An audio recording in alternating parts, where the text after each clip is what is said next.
All right, the recording is on. Hello, everyone. Welcome to the 16th episode of. Oh, hello, Chico. He's on camera. 16th episode of Dorms and Deans. We've taken a long break. So we're going to do a big summary. Then we're going to move on to presents. And then we're going to move on to starting beginning. So, the current mystery that we are focusing on is what happened 10 years ago to the solo staff. From what you know, a bunch of new staff were brought in, which means something happened to the previous staff. You asked around to and found out that Mrs. Tritz was hired or became a ghost around this time, yet she has no memory of what happened previously. She mysteriously alluded to something you would not believe if she told you, that you had to see for yourselves inside of the lair of Indominus Chris, the treasurer, ancient white dragon that resides in the caves, in the sea caves beneath Candlekeep. You went full heist mode for the first time and entered the lair of Chris to find his trophy room full of the heads of gigantic monsters he defeated in battle and the heads of little humanoids lined up and then frozen in ice. One of those heads was the head of Mrs. Tritz from back when she was alive. You also saw a mural, a banner, mostly red, but standing large on top, right above the severed heads, what you think were staff members, depicting Indominus Chris, covered in red, in a full bloodbath in a battle against this staff. You return to Mrs. Tritz and discuss what could possibly have been going on 10 years ago, and found out that the headmaster was hired just before Indominus Chris, and came to the conclusion that he probably knows something. You remembered, or Mrs. Tritz told you, that there is this small metal slit about the size of an alley that the headmaster narrates his journal entries to, his thoughts, and you don't necessarily know how this contraption works, but you are now planning a heist to enter the headmaster's office and get this metal slate from his desk to investigate further what is going on and what happened 10 years ago here at Candlekeep again. Any questions? I think that covers it. Oh, Headmaster definitely. Chico, stop licking me. I got it. Grab. Okay. Cool. So, Haley, since it was your birthday, oh, Chico, don't fall. I had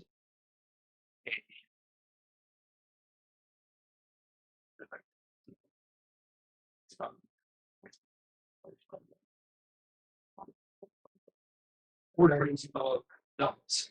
Rots.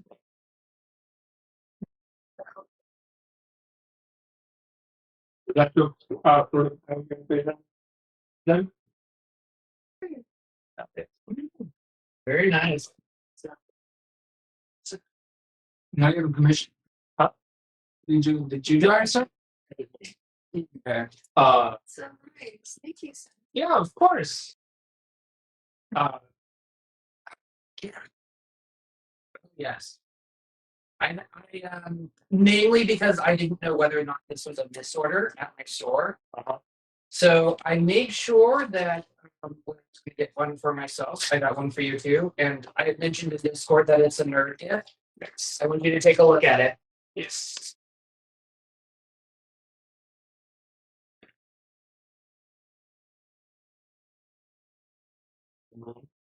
It's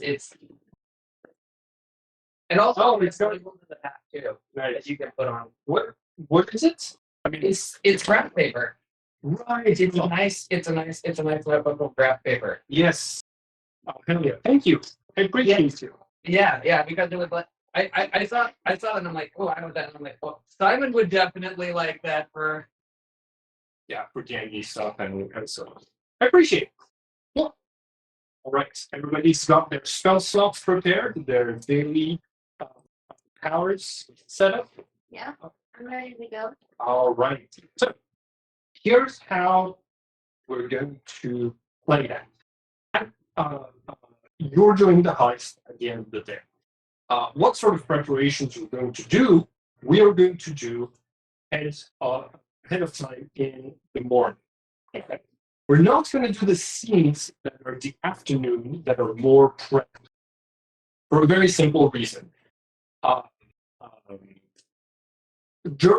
This heist is going to be difficult, and you might not be able to anticipate all of those difficulties ahead of time. At least not the players. What we're going to do is basically, when the heist is going on, you will have 3 trump cards. Basically, 3 flashbacks. If at any point you encounter something that's, we didn't plan for this. This is really bad. You can, you can activate a flashback to say, actually, I thought this will happen. yeah, I anticipated that something like this would happen. I asked the students who cleaned up the headmaster's office once about this very specific aspect of the headmaster's office, and I learned how to diffuse this complication. Okay. Oh, okay. Oh, I counted this back when. Yeah, exactly.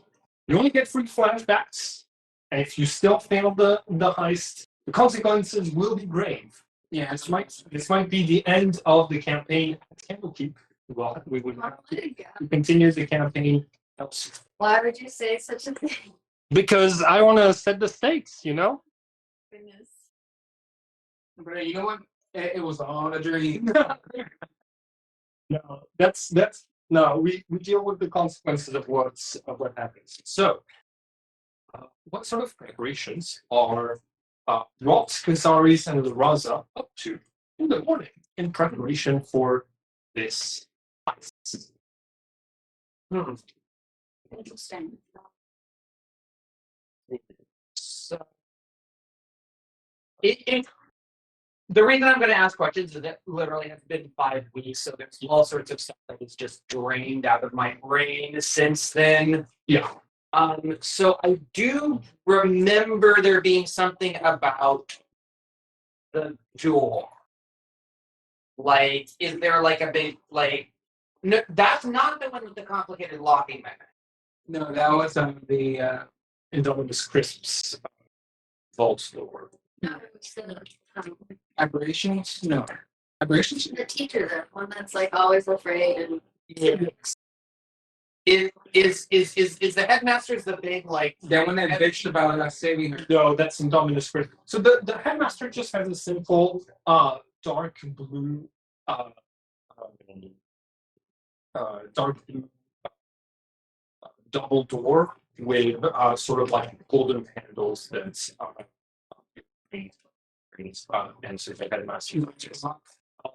The way that I had previously described the headmaster's office was, in my mind, it's very similar to the way it's depicted, the way Albus Dumbledore's office is depicted in the Harry Potter movies. Very tall, lots of shelves that are full of books, portraits that aren't moving or sentient of previous headmasters. I didn't describe it, but there is a small aquarium to the side of the room with a single octopus inside of it.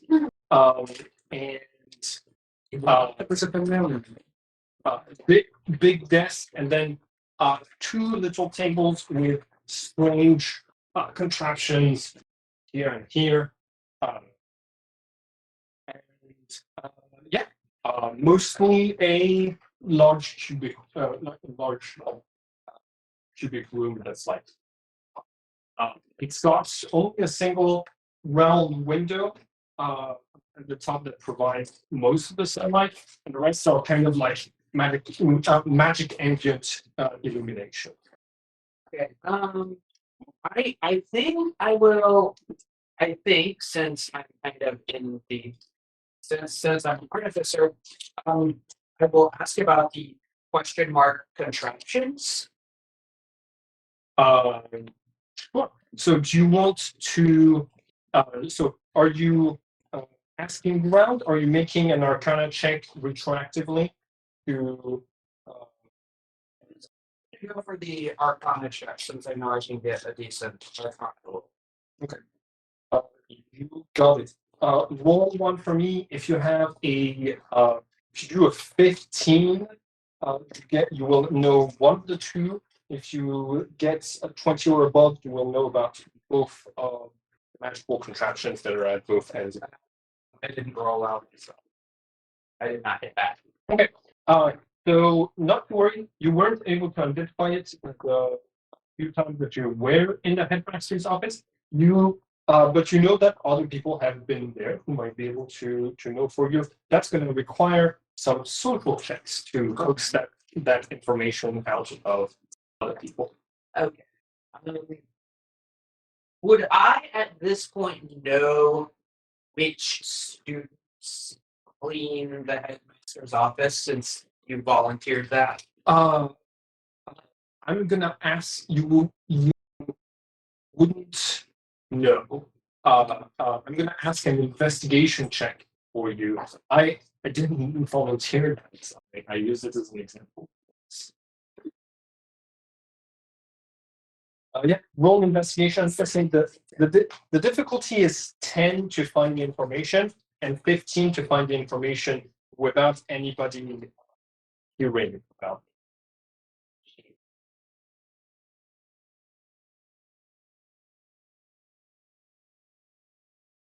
it.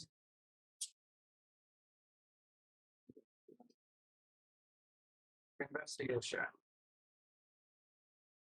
Investigation.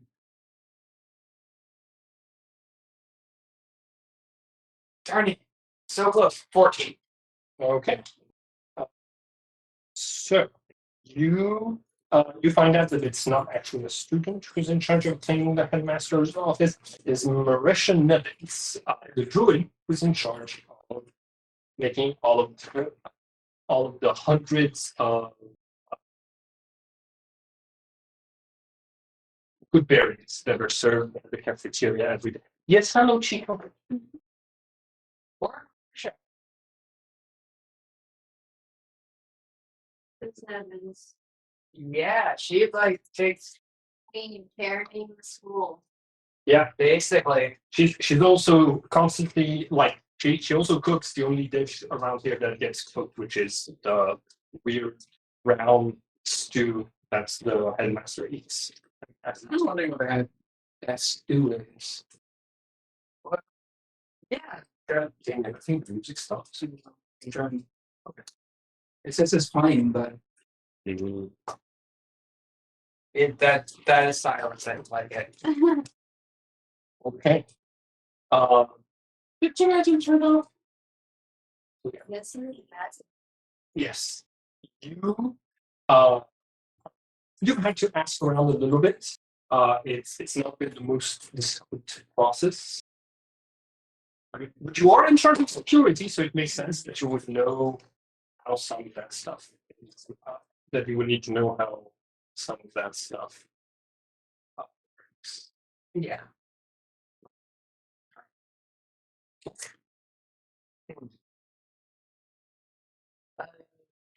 Is that it for my No, you can do more. Do you want to talk to Marisha Evans? Yeah, I think I'm mostly going to sort of like approach her sort of on the angle of workload. Okay. Oh, interesting. So yeah, you uh, you arrive at basically the cafeteria, and it's like uh, underneath the main hall.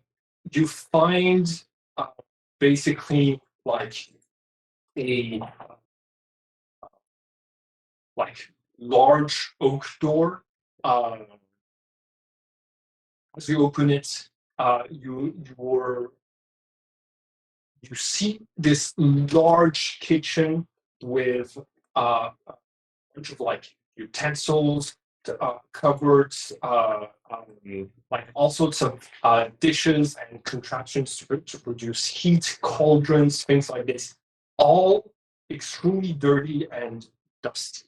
This place does most of those utensils do not get used and have not been used in 10 years, probably a decade. Uh, um, you are uh, you are able to see Marisha Nevins is basically like uh, um, walk uh, uh, like she's on the far edge of the wall where you see a row of rings that have been nailed to the wall. Uh, each of them is like a gold ring, and she's got this big basket of berries in one hand. And every time she touches one of the rings, her magic starts to spark with a little bit of magical energy. Her fingers. She touches one of the berries and then puts them into a bowl to the side, and then keeps going with the process.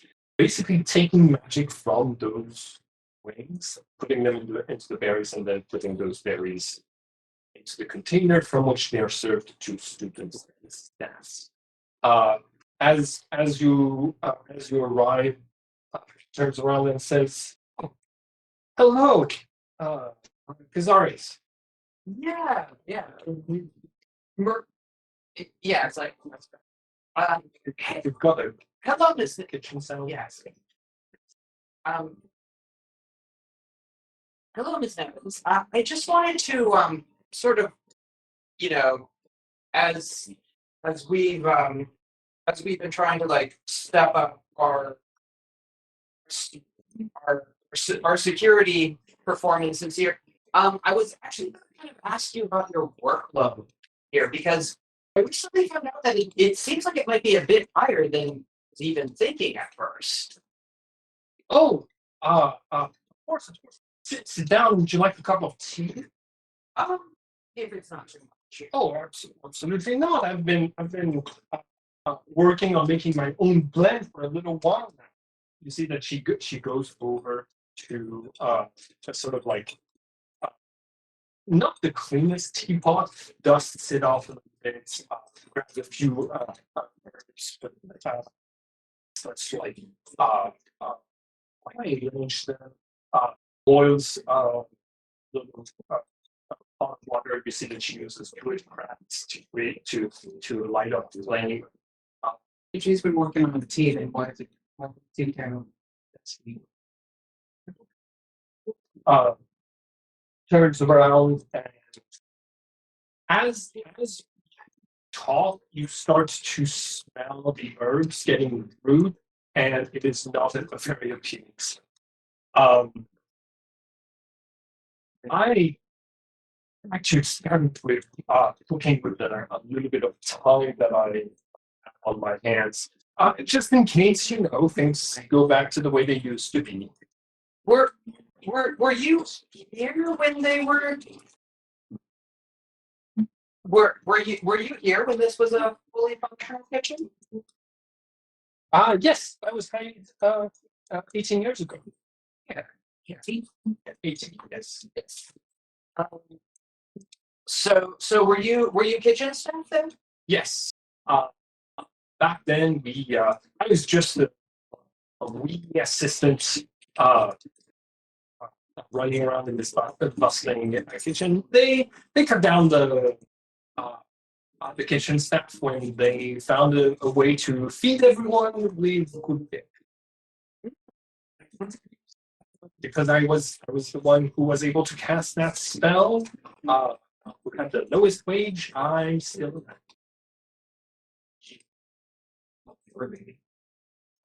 But yeah, I noticed you also have like some other duties that I was not previously aware of.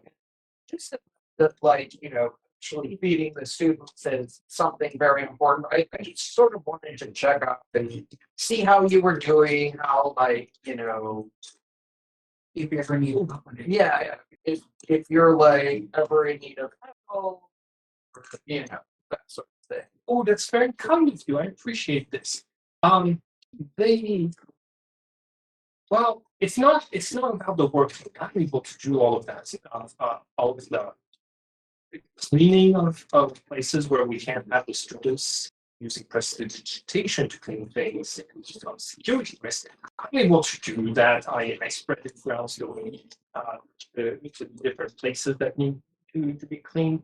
And I mostly the, the, the problem is I don't get to. I mean, when I wanted to be a cook, I wanted to experiment and find new recipes and things like this. And instead, I'm just here taking spell slots from the rings and using the rings to using those spell slots to create berries and then tuning to different rings and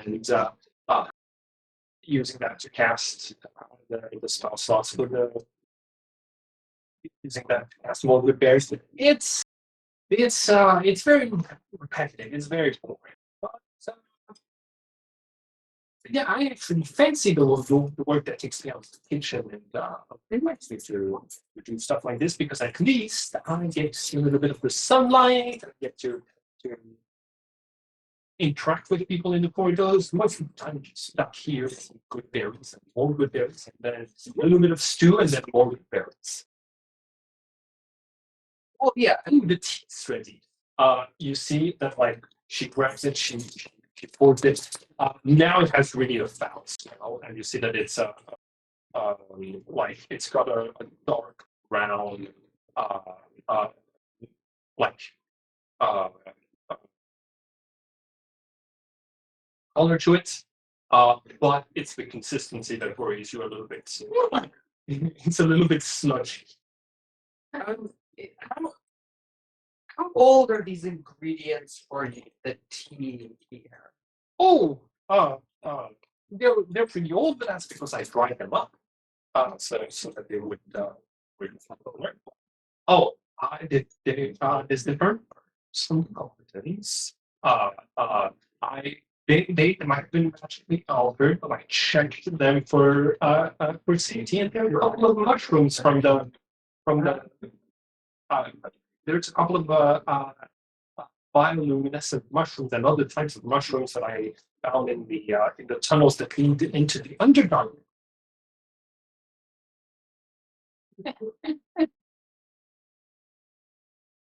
Uh, this one is not necessarily about the taste. It's supposed to help with your brain. You think on your feet, more aware, and with memory. Substance X. Ooh, hold on, let me get something for you. And like you see, she goes over to this clay jar and grabs like two like spoonfuls of sugar and adds them to the cup. Sort of like mixes it in. And sugar just starts off.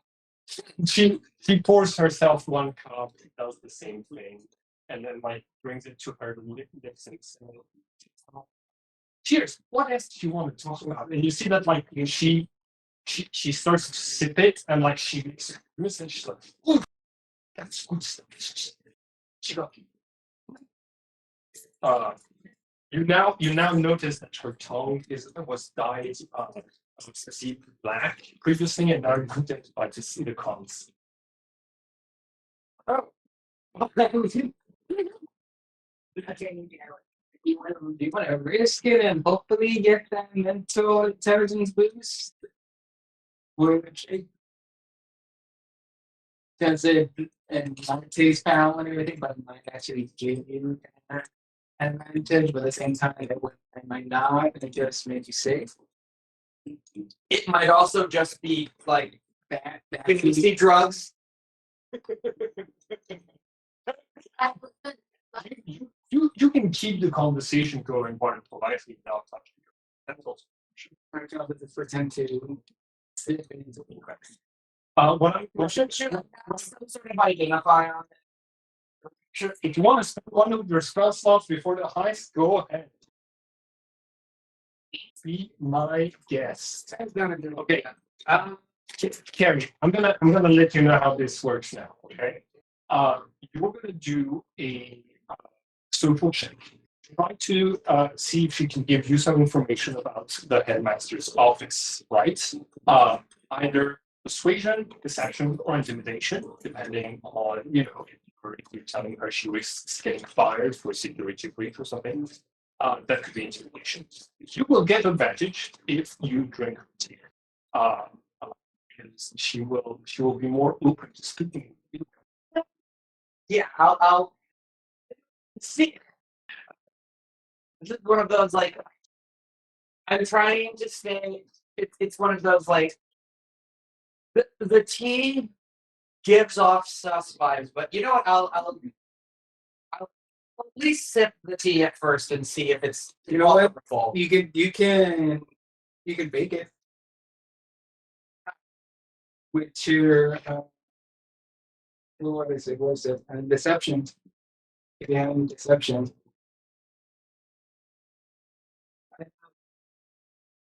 I don't get a particularly good one to deception. Your lips touch the the the brute taste but as a few like minutes of talking with her after it's entered your throat and sort of like burned it, you sort of feel a surge of attention. The room seems clearer to you. You things coming to focus, and you're able to notice more things about the mannerisms of Russian Netherlands, about the way that she talks. For the rest of the day, you're going to have advantage on all intelligence-related checks, but you're going to have disadvantage on all constitution-related checks. Sure. What skill would you like to use to get information from Russian? You said the options were Deception, intimidation, and persuasion, depending on how you go about. well, those are all charisma. So Do you have proficiency in any of them? Yeah. Then I will go with I guess I will go with persuasion and just think of maybe not necessarily like fish for specific details, but more like sort of get the gist of what she's doing. Maybe like why we don't want a student using prestidigitation, sort of thing. I'm gonna give you 3 levels of difficulty. 10 on your persuasion will get you some the answer to your question. 15 will give you some information about the security measures, and a 20 will give you everything that she knows about the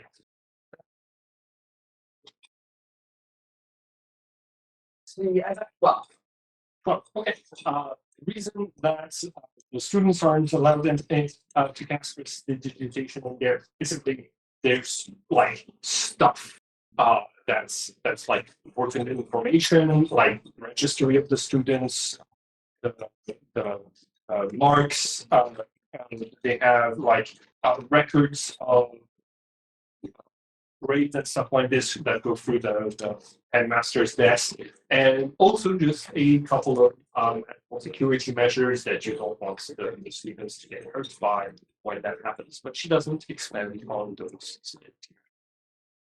All right, we're gonna move on. Oh, did you roll with advantage because you banked the team? Yes. I thought you said that was for intelligence. Oh, Yeah, because you banked the T, she's more amicable to you. well, no, that was lower. So,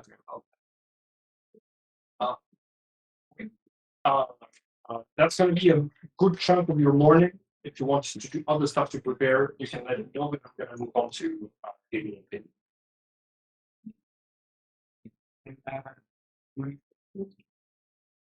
what can I do?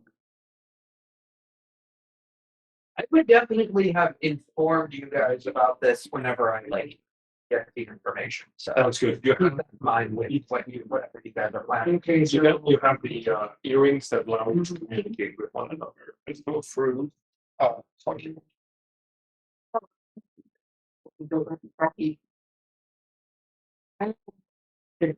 Maybe you will. Okay. I think I want to, we're going into the headmasters.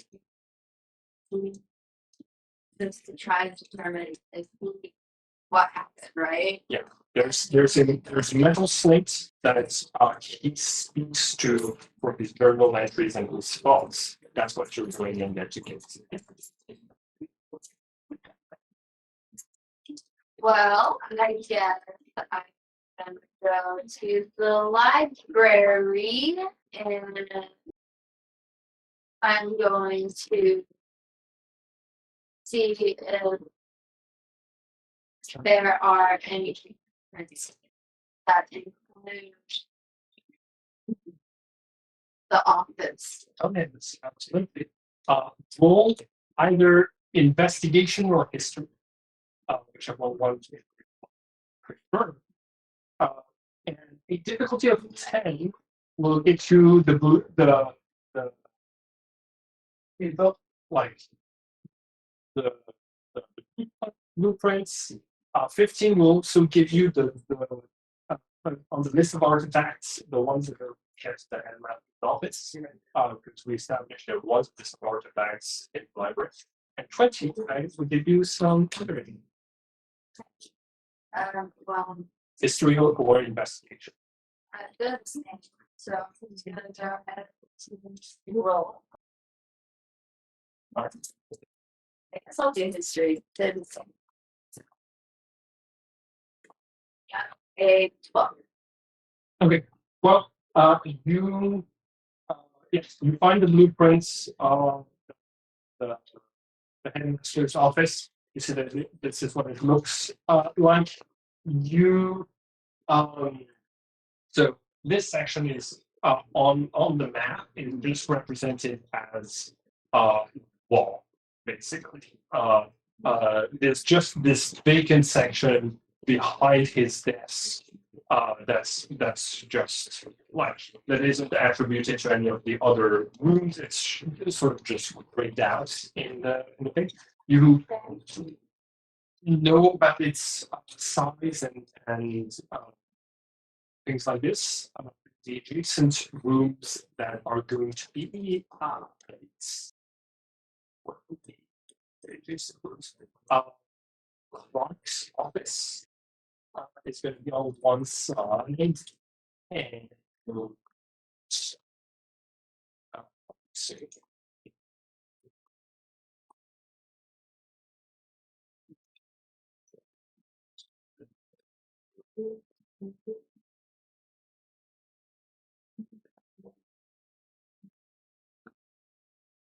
Oh, there's the office of work, which is now not only a part of the second security team, but also of the administration, because he is a paladin who swore the oath of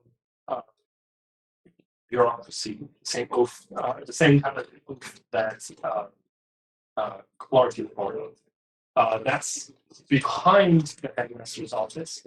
And then on the other side,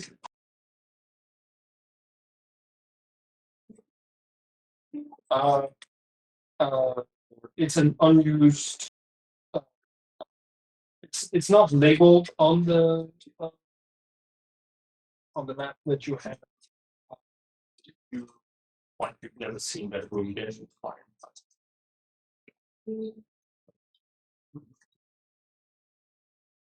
Yeah.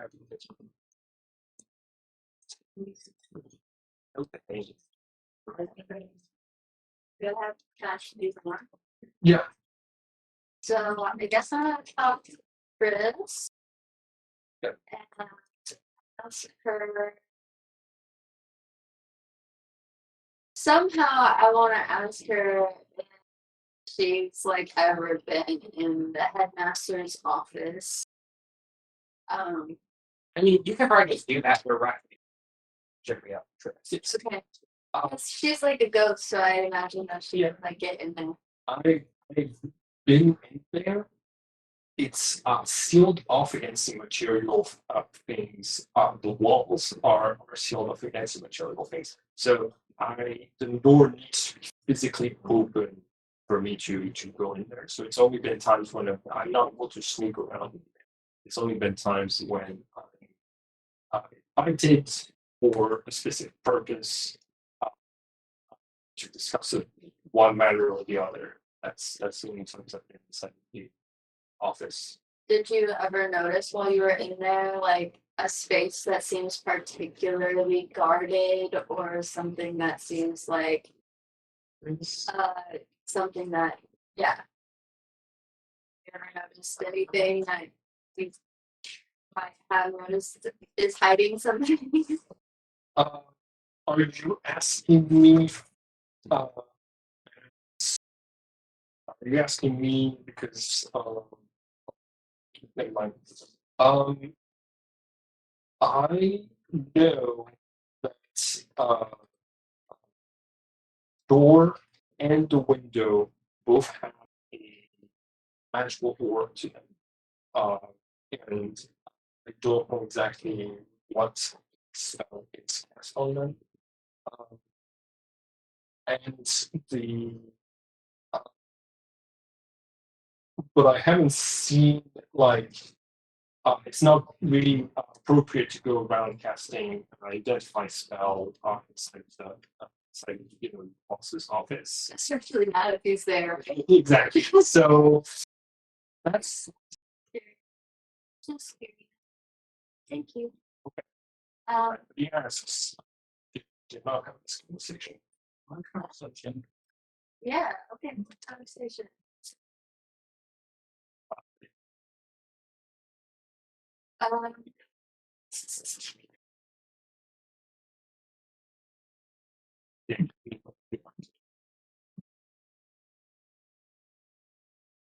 So, I think that it might be possible for me to go scouting for this the characters. Once you need to enter the place, you've got access to a flying brood. watch is off and learn so that we have I'm not just fine to be looking for the mass and inside. Sounds sassy. All right. So I'm gonna ask you to make an investigation check, and you have advantage thanks to sassy. So twice. Yeah. 18. All right. Plus whatever you have for investigation. 23. Okay. 23. Yeah, excellent. Cool. So here are the things that you're going to find out. The headmaster, whenever he leaves his office, casts a spell on the door. I'm going to need you to cast Arcana to try to identify what that spell is, just by seeing him cast it just a couple of times. Just roll once. Difficulty is going to be what? 16 plus 2, 18. Okay. This is Mistral's cube. What it does is that it makes an item that is magical look non-magical, or nice is not magical look magical. It's basically he's making his door look like it has magic defenses on it. It does not. It's an illusion. So it's basically discounting the store value. So But Exactly. Just something It's like this sword value, but it makes sense. Like there actually isn't any.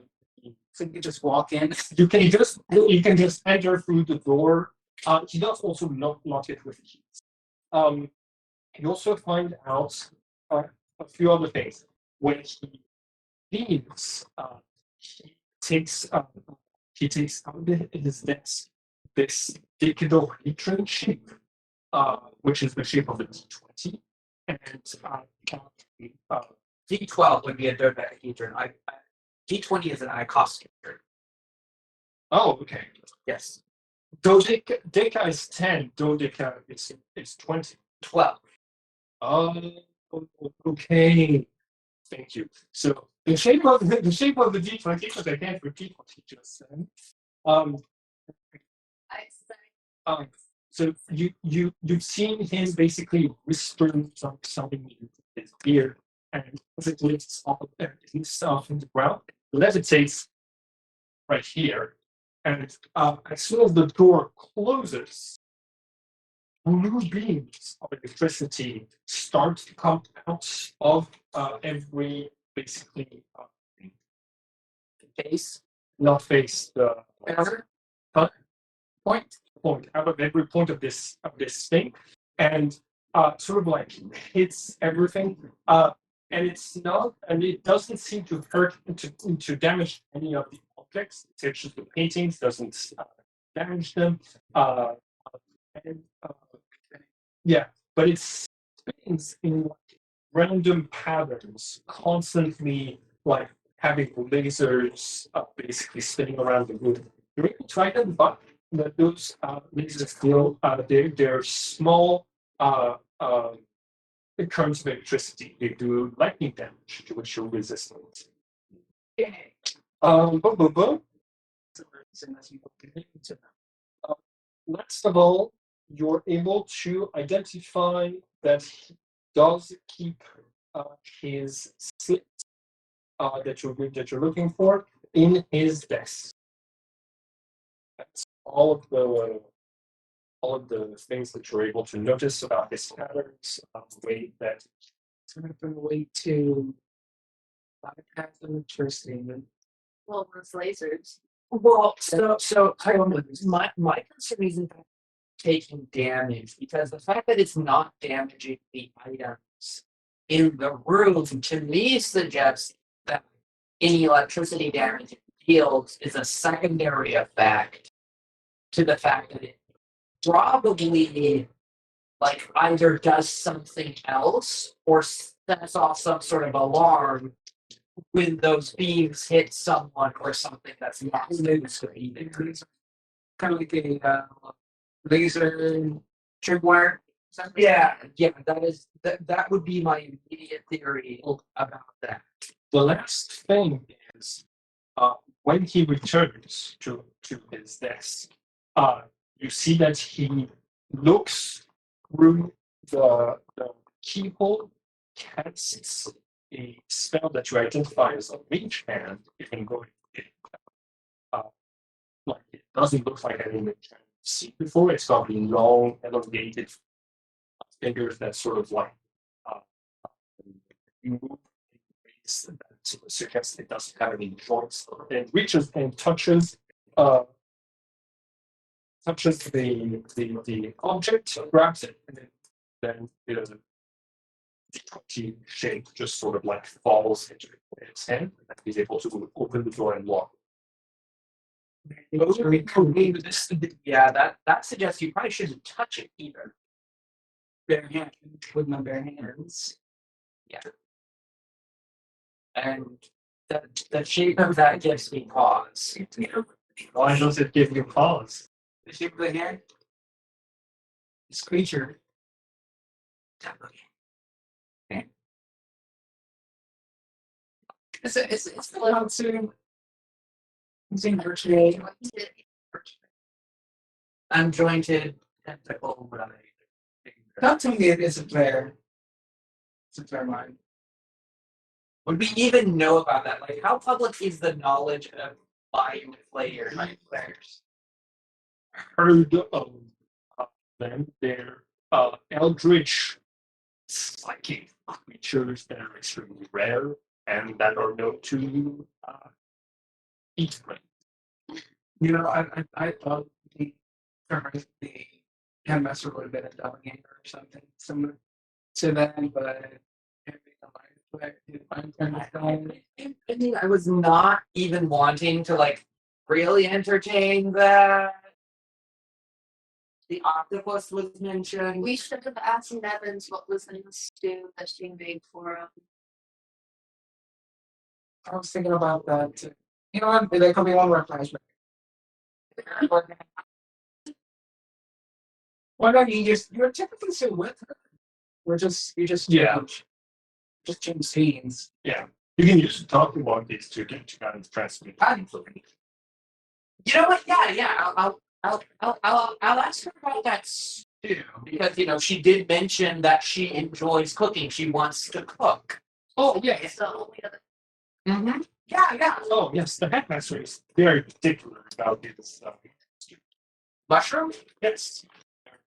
Large white mushrooms. Mushrooms.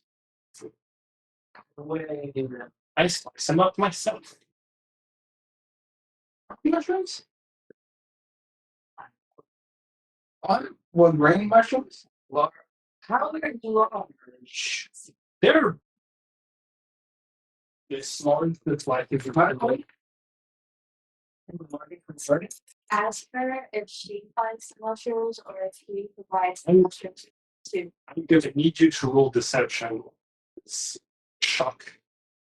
And then crosses your face just to see. Mushroom shell.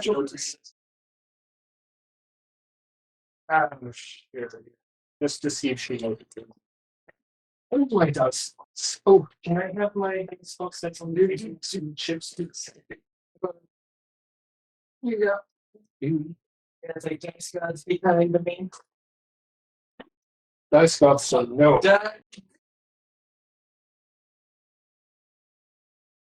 Yeah. I mean, you. Wisdom, perception and insight are wisdom skills, and druids have high wisdom. It's what they cast spells with. Fortunately, I rolled a 3, which amounts to a 7. Let's see. What did you win? I rolled a 4. Okay. Wait, don't we have advantage? It's insight, so it's not based on it's deception, so it's based on charisma, not intelligence. See that she looks at you and says, "What is the matter here?"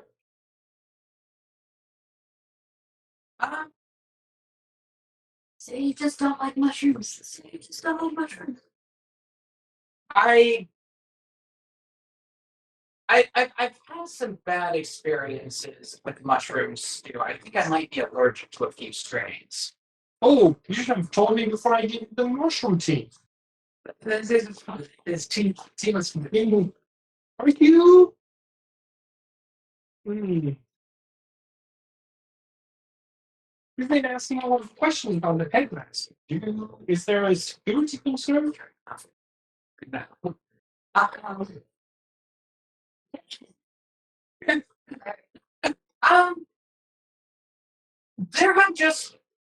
There have just been some.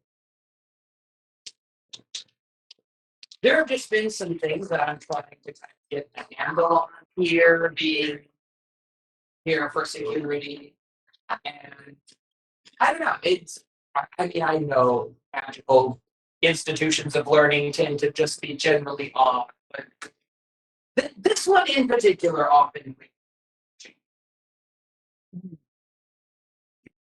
Do you? I've noticed some weird things about headmaster. Do you have any suspicions?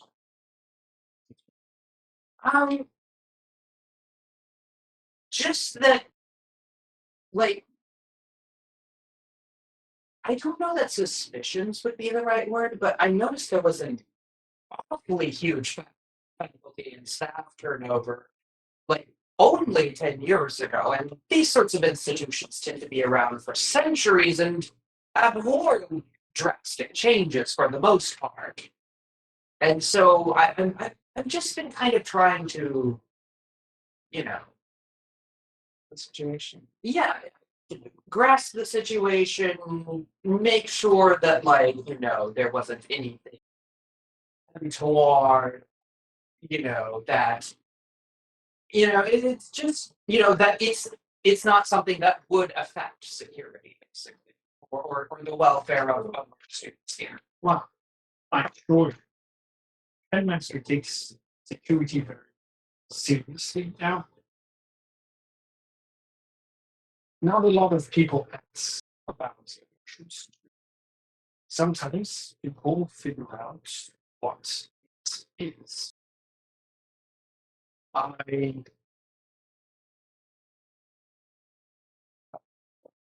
Should you ever find some of the answers that you're looking for, I would like to ask you to be open-minded. As a druid, I've encountered a lot of strange creatures in nature, some of which could be considered repulsive, but every single one of them has their place in the natural order. And every single one of them has the potential to lower itself to its baser instincts or rise above them. None of us are evil or born good. It's what we do. And remember that really matters. I ask that you think of the headmaster not in terms of who he is, but what he does. Wait a minute. Now I know what he belonging in his office. It's this guy. What's up? Now please leave my kitchen. Yeah. Great team, baby. So that bib did not work at all.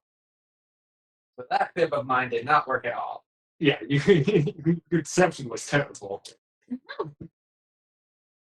At least we learned that Evan seems to be that's good. Yeah. Or she could just be under his influence.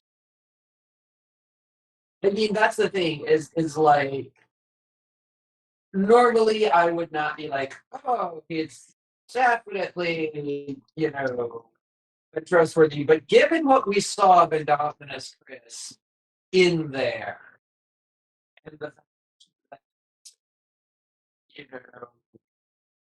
he started as Clark's assistant, and Dominus Chris shows up, basically kills almost everybody. And then he's running the show. Yeah.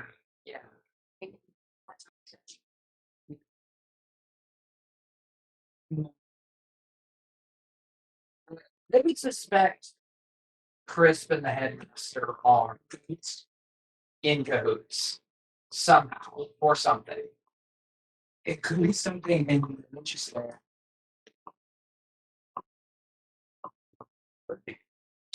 All right. Anything else that you want to investigate? Or is that about everything we are expecting we will? Of course, that was just the morning. You still have your free flashbacks in case something terrible and unexpected happens inside the bank. Why would it have moments? See, that's just it. Is it's like, We didn't learn anything about his habits. No, we did. yeah. When he was there, when he wasn't there. Yeah. That's what That's it. when he leaves the office, he basically sets up a makes it look like there's magic bars. Like when he's gonna wait all this and what he's feeling inside. When he goes to sleep at night. That's basically what I did. So he probably in his office he's sleeping. No, he's out of his office. Wait, he actually. So he's in his office all day. No, He's asleep. yeah, no, he leaves for sometimes lunch. Sometimes lunch is brought over to houses. He has a schedule that is not necessarily predictable to you during the day. It's not access. We do know that he's office majority of the day. No, he's in his office majority of the day. Out of it all the time. I'm gonna want to wait till the next night to check his sleeping pattern. Do do you two? I was going to say something either of you two could do if you still have time would be night security team find like an angle to work them on because that's you can actually yeah.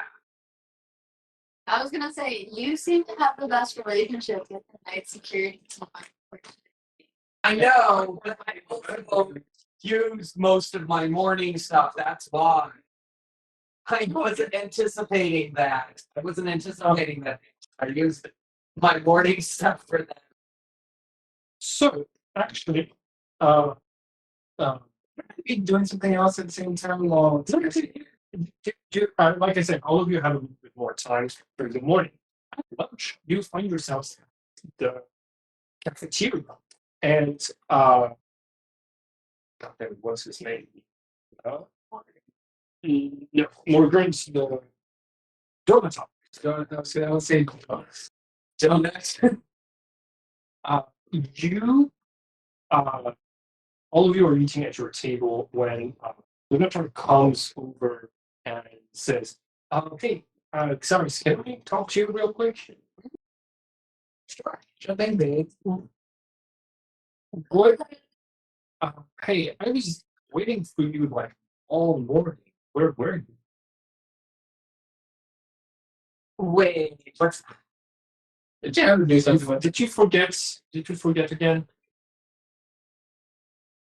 We were supposed to hang out in the gardens. Listen, what? See. Now I'm legit bothered because it was like 5 weeks ago, and no, okay, that was never established. I'm throwing you a curveball because your character has memory problems as his fault. yeah. See, Yeah. I couldn't tell which one of those that Yeah. was. It's sort of like wait, Right. It's not your did I walk into something? it's not your like wait. It's not your fault as a player. I'm just putting you in some situation because of your character. Because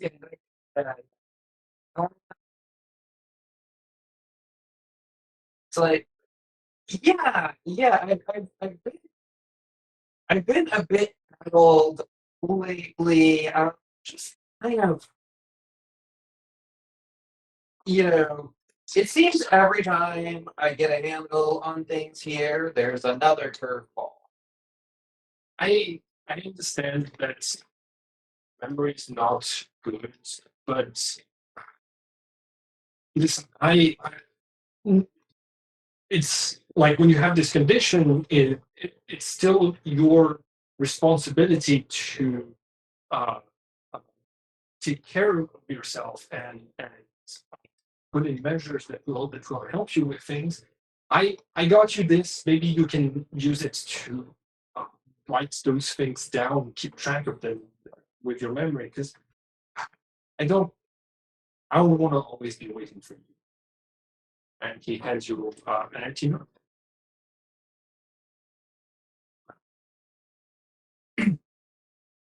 Maybe we can try again tomorrow morning.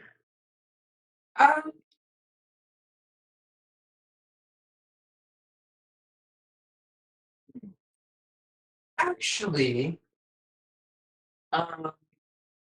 what are I know you work the night shift.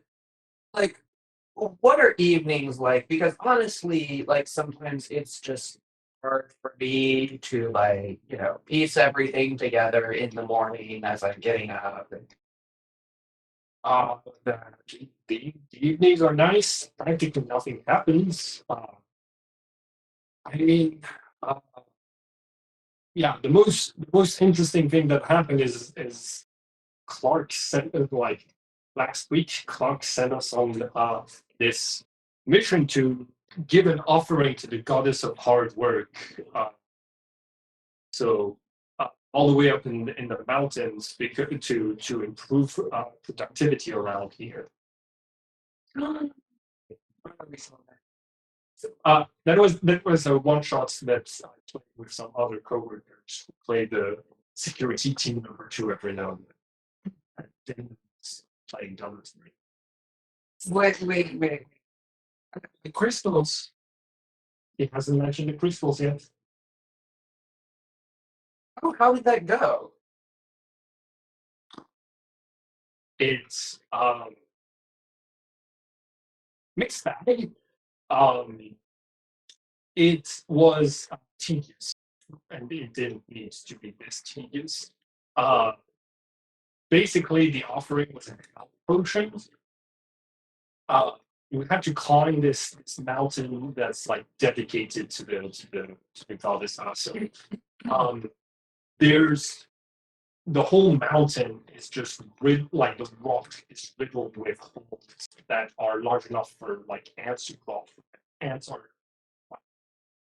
an animal symbol, and so whenever there's winds, which is all the time, there's a flute-like sound that's coming from every every rock in the mountain. It is impossible to sleep, so we had to climb the mountain all in one go.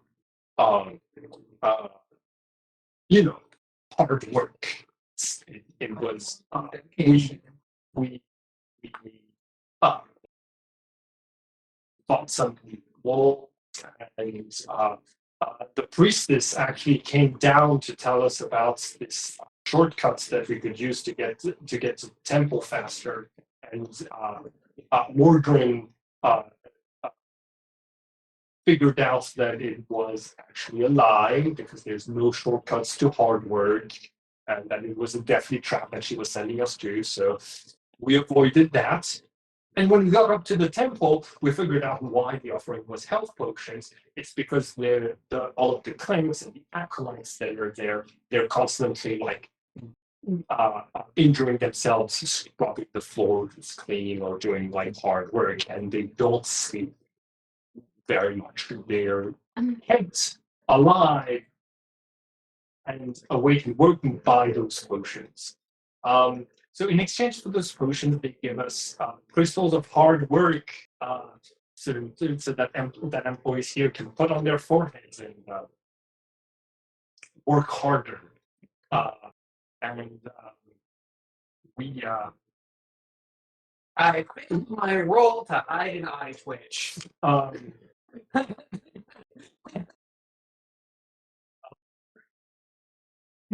And we they told us we could stay there and rest. And when we woke up in the morning, what's her name? The grog in our party was gone. The priestess told us that she had been hit with fervor and really wanted to go and see the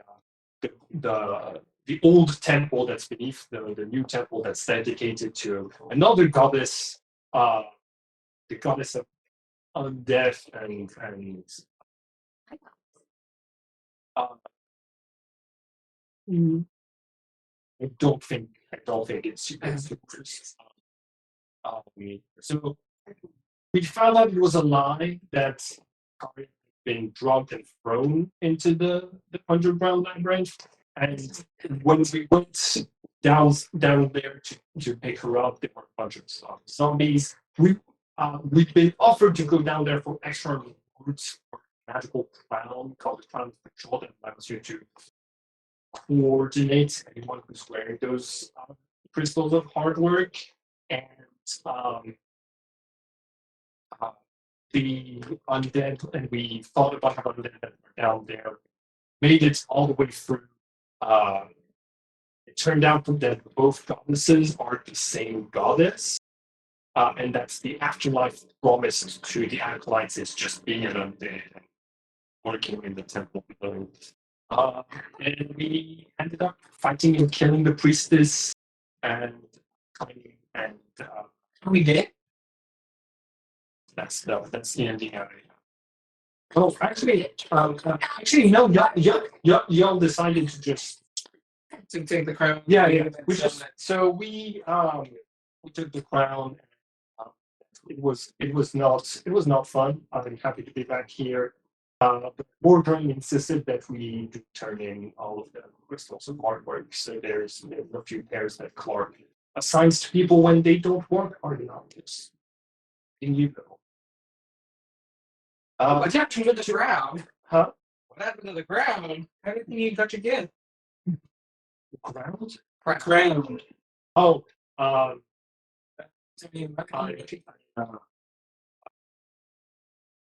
we can talk. I don't know what else we should talk about. Like, don't worry. But yeah, I am now more horrified than the thought that the headmaster is a mind flayer. I'm now more horrified. Nice security team. So potentially of Clark, because this does sound very much up Clark's alley. Wait a minute. This wait. Is he under the influence of the mind flayer? anyways, you said you wanted to meet tonight?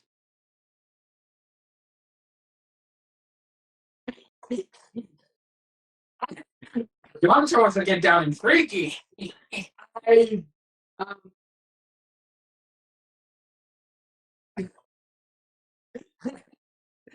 am just wow. Oh my gosh. This is up there with like the spear of annihilation.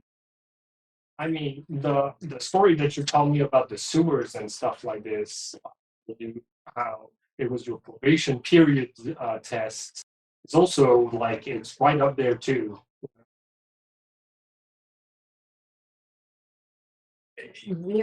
Yeah.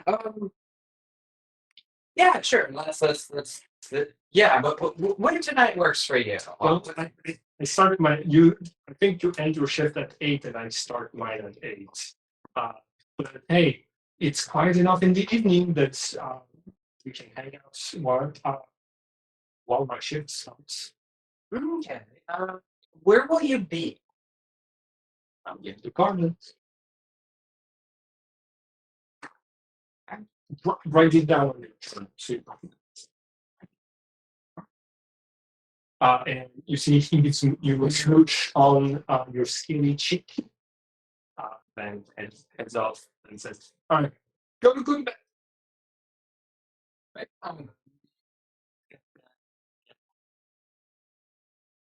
Oh my god. Oh my gosh, this is like, oh my gosh. Oh yeah, I love running those one shots parallel to your story because it can have some interesting repercussions.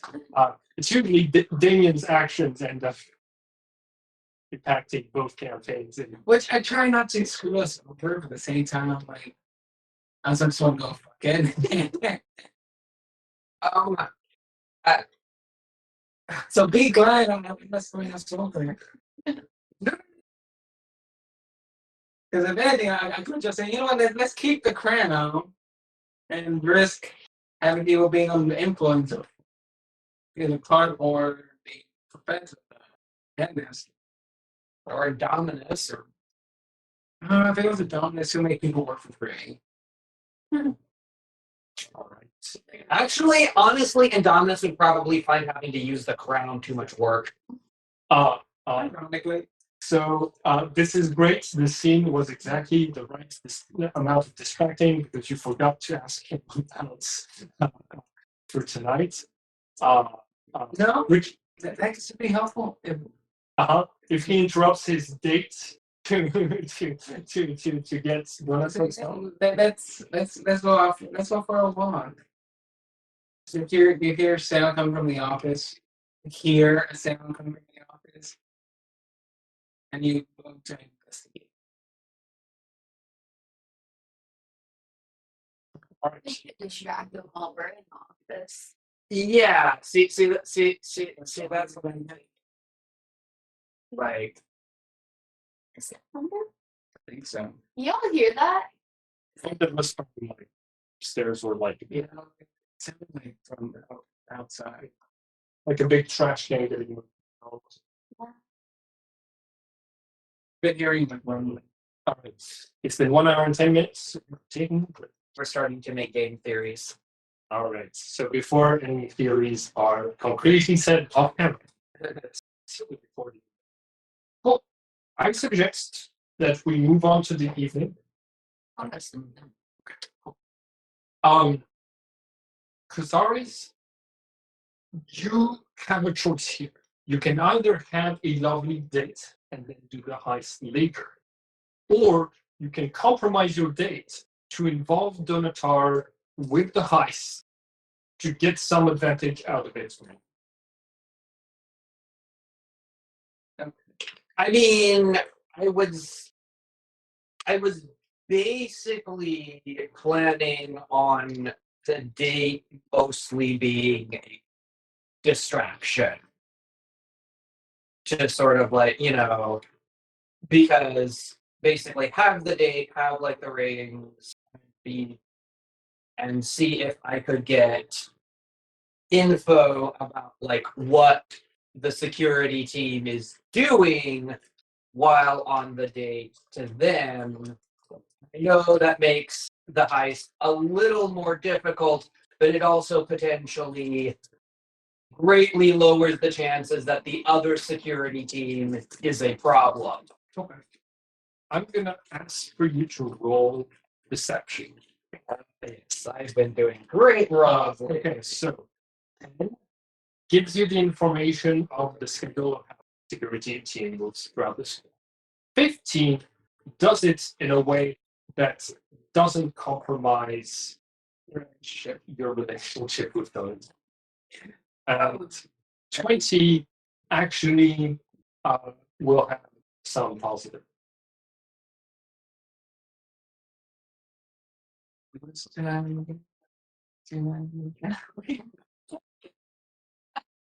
want to put on some romantic music?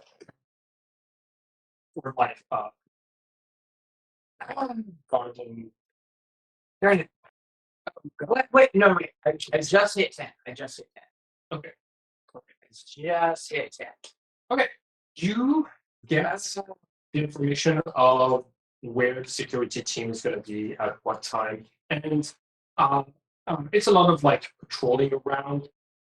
You get a very clear window of time when none of them are going to be even near the headmaster's office. So there won't be a chance of them hearing anything except the loudest of noises. But as this happens, the doctor says, "Hey, listen, don't you want to talk about something other than work, like your hobbies, things that you like to do outside of like I'm just trying to relax here and always the shadow of Candlekeep just like moving over. I mean it is pretty small school. You're not here."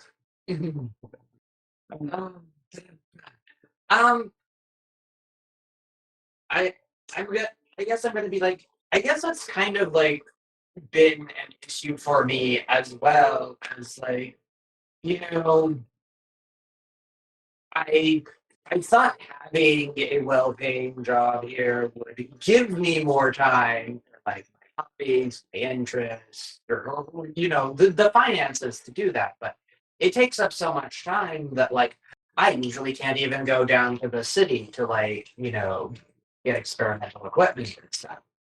Just it is like it's just kind of this big looming shadow over everything. Yeah. I mean like I get it. I don't think we're paid very much. Like I talk with my venturer sister every now and then and she's making way more money by robbing tombs and killing monsters for to save villages, but here I think it's a little bit safer. But yeah, it does like it is a constant worry. But here's the thing: when we're together out here, surrounded by flowers, I'd like it if I could get the chance to not think about it.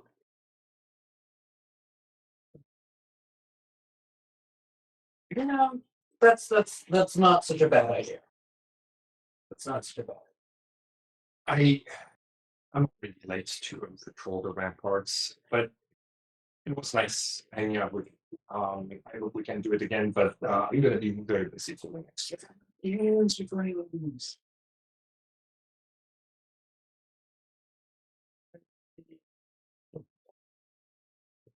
The silence.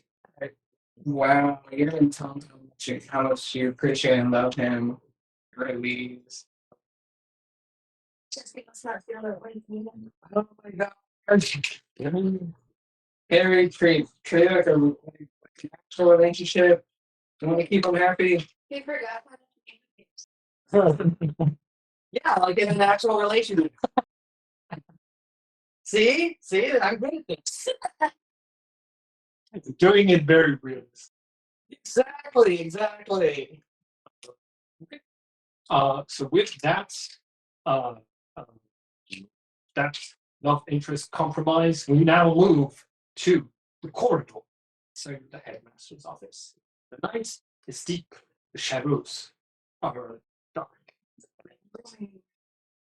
Sure. You found yourselves in this completely empty corridor with the two large gray blue doors in front of you. How do you proceed? Want to put on some ice music? Yeah. I mean, This one.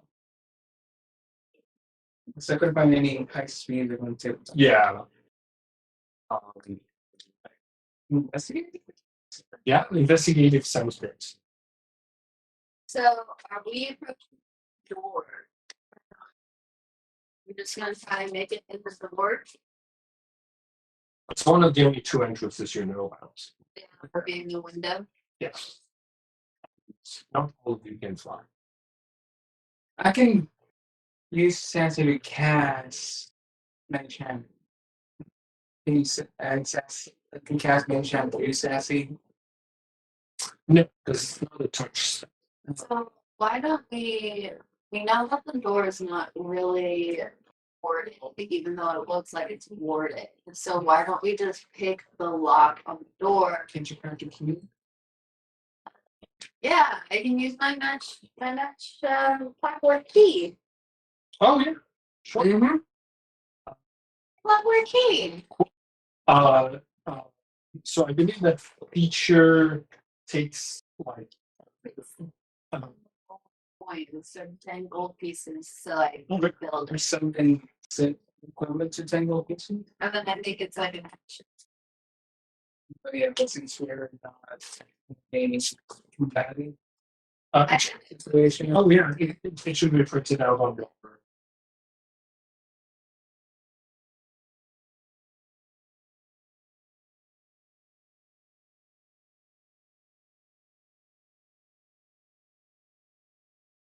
What do you need to find out about it? How long it takes. An hour. Uh, if you want to say you're trying to make it ahead of time, actually no, you don't know exactly what the lock is until you're here. So yeah, you can spend 1 hour doing that, or you can try to use I was gonna say, don't you have lock picking tools? Yeah, cool. Go ahead and roll up it. It's not as complex in lock as one and on else crisps there. It's just going to be a difficulty 12. Do we think that this is gonna set off the alarm? The ripping of the door? We're just unlocking the door, we're not opening it yet. we can unlock it, and then I can cast do the same thing that Colin did. Look through the keyhole and cast Mage Hand. And wait, we don't know. We just know how to deactivate it. We don't know how to reactivate it. Go ahead and roll. No, wait. We I wasn't able to hear the words to it, but yeah, but like, I do have something that can help on that. Oh yeah, if he has the identify spell, that's something that's true. okay. He said to roll a 12 or something. Yeah, totally. Yeah. 12 plus sleight of hands, I'm guessing. Sure. What? Which Dexterity plus proficiency is Thieves' Tools learning. okay, so when I roll a 10, my sleight of hands would be 2. My proficiency? It's up near the top. So you Your stance. yes, So it'd be a 15? yeah. 15, yeah. So you insert your tools, you turn it, and it's clean so good. We're now able to see through the keyhole if you want to cast. Yes, I will cast Mage Hand and casting whenever in the whatever shape, right? I can cast my Mage Hand, then It has to be the shape of hand. is that, but it could be any hand. We're like, yeah, previously you described it as a draconic hand, but it doesn't really matter because yours is invisible. Okay, I'm trying to see if I can kind of cast it similar to the shape of the Sure. water cell. Yep. And kind of recreate the where we touched it. And just bring it down and deactivate it. You reach with you reach for it with it. I'm gonna need you to make a so go ahead and make a dexterity saving throw. It's just a difficulty of 10 to have your hand avoid all of the lasers on its way to the artifact. You go prepare to flee. So can I add? You know what? This is you. You know what? No, I'm not going to call this as too early because like we definitely need to get in. I can add 1d4 to this if you want. Oh, Yeah. You know what? I'm just saving there. let's see how I roll. Or we do this. Like pose an alternative method. Okay. I can use gaseous form to So I don't have to unlock the door and the keyhole. I don't think that I'll be able to disarm thing with But yeah, I can gaseous form, but I could guide your mage hand. Oh, wait. What did I just go through the gas? Huh? Lasers go through the gas. I'm checking out your gaseous form does right now. Because gaseous form is technically like air. It's gas. So it should go through. That's what I'm saying. So I can use it to guide your hand through the lasers. Which one? Gaseous form, one action, touch, its concentration up to 1 hour. You transform a willing creature you touch, along with everything it's wearing and carrying, into a misty cloud for the duration. The spell ends if the creature drops to 0 hit points. An incorporeal creature isn't affected. While in this form, the creature's only method of movement is a flying speed of 10 feet. The target can enter and occupy the space of another creature. The target has resistance to non-magical damage. It has advantage on strength, dexterity, and constitution saving throws. It is magic. So the target can pass through small holes, narrow openings, and even deer crests. Well, it treats liquids as though they were a solid surface. Target can't fall and remains hovering in the air even when stunned or otherwise incapacitated.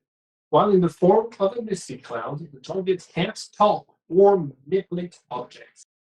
Any objects it was carrying can't be dropped, used, or otherwise interacted with. The target can't attack or cast spell. You still take damage. So would pass it. You want to pass it with it. Never mind. Okay. It might still come in handy later. Yes. So it's just a dexterity saving throw. I recreate the box and lock the door away.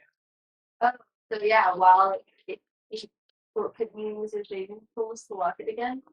Essentially, shred of hand to lock it. I mean, yeah, sure. It was on, sure. Well, yeah. Well, I guess I'll start working on key to lock the door. That's good. That's taking me that hard much to be able to do anything else. You can just be on standby until this. The can be rolled. Go ahead and roll in your box.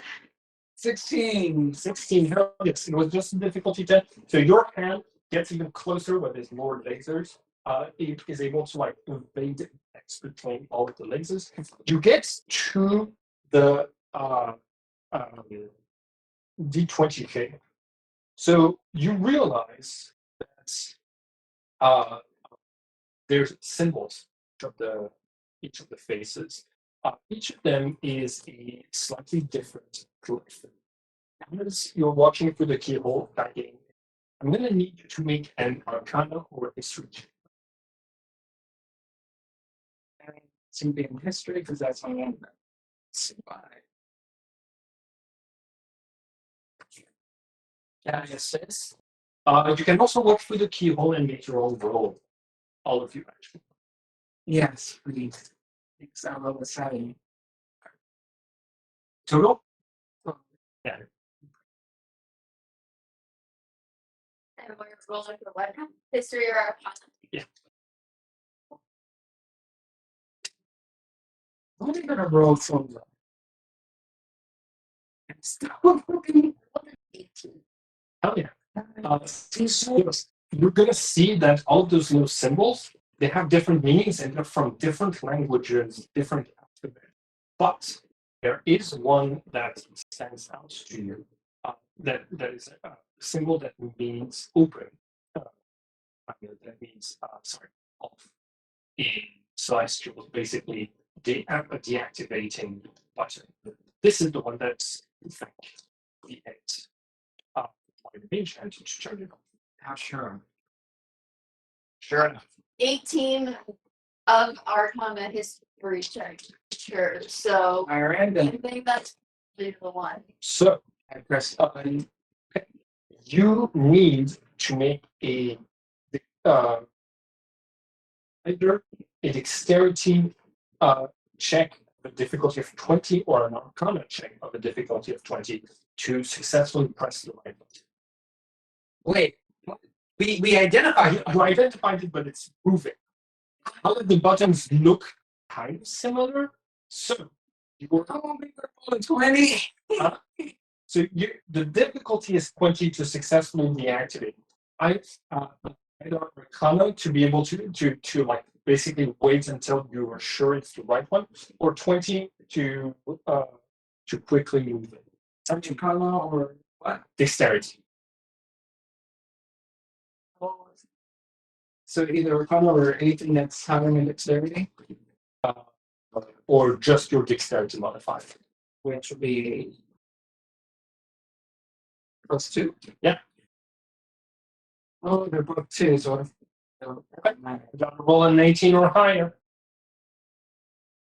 Wait, I have this spell that's dispel magic, but when I printed my papers, it didn't print. So let me figure out. Yes, that's actually smart. I don't figure out the dispel magic spells. Do you have it prepared for today? Yes, it's you. You you can still make your okay.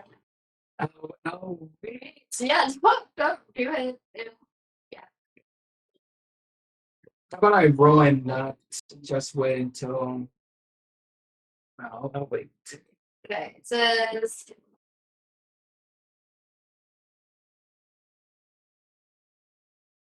any spell of 3rd level or lower, and for each spell of a 4th level or higher, make an ability check using your spell casting ability.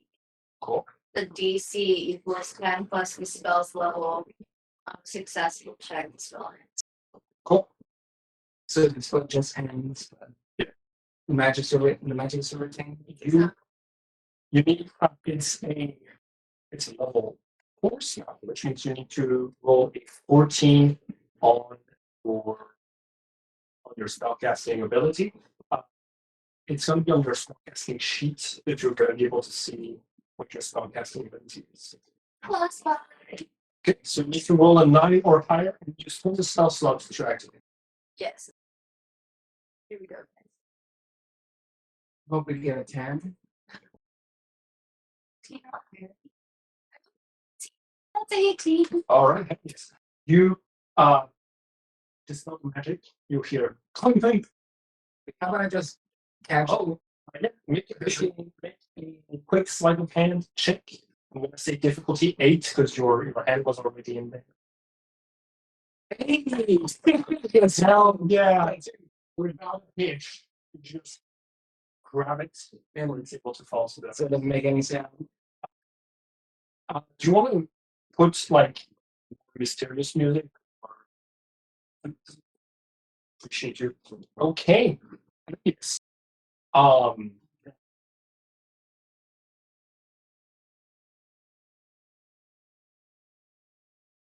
Yeah. Very good. I'm glad I thought of that. Alright, so we natural turn off the door, deactivate the laser, catch it before it makes any sound. And that's what the door doesn't make sound. Oh gosh. No. Can I use Druidcraft to create oil Wait, don't you have oil? What? Why do you want oil? to grease it? Yeah, no, we can't. Because if the doors creak before and he opens the door and he's not creaking anymore, like this happens. Let's just hope nobody hears the door opening. So Wait. what? Did I prepare it? Prepare what? Right. The silence spell. There is a silence spell. Oh, which Well, not exactly a silence spell, but I have a spell that if I use it, which one it is, if I use it, no one can hear outside of the range. It's silent. What? It's the spell called. It's something with wind. what? You haven't prepared anyways. Okay. So, Okay, let's continue on and do. It's just like she was able to cast it. none of you like y'all have been in this office before. You don't remember changes be particularly clear. Okay, let's go slowly creep in. All right. Pretty agree with that. As so, which one of you opens the door? Who wants to open the door? Oh, you're right. Sorry, Steve. Takes one for the team. All right. Yes. Sorry. You open the door, and nothing happens.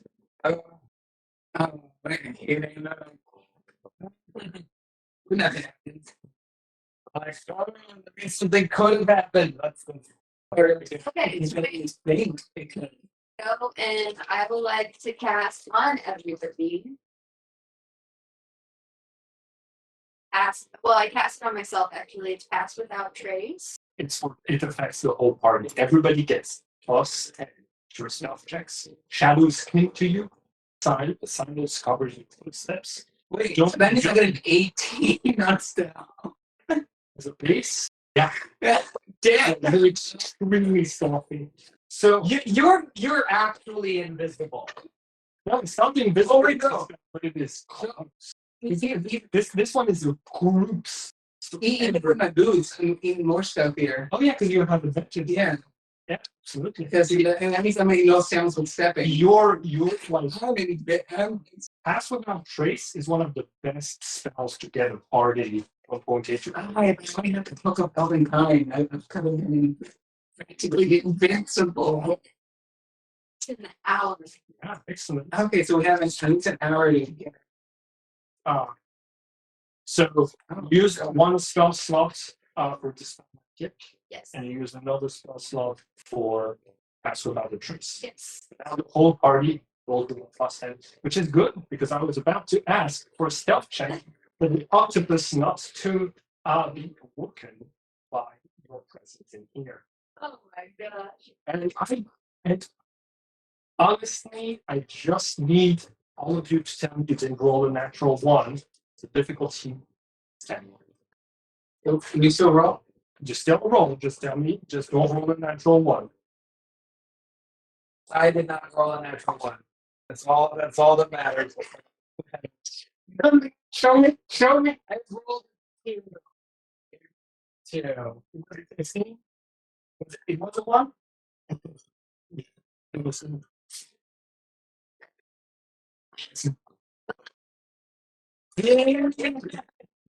Wait, don't you have 18 though?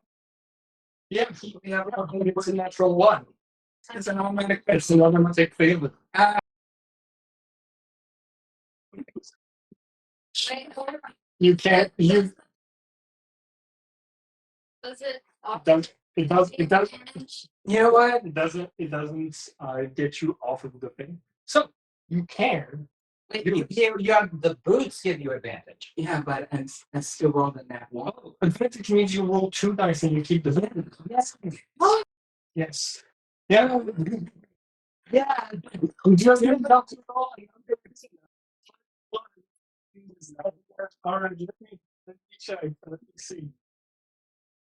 No.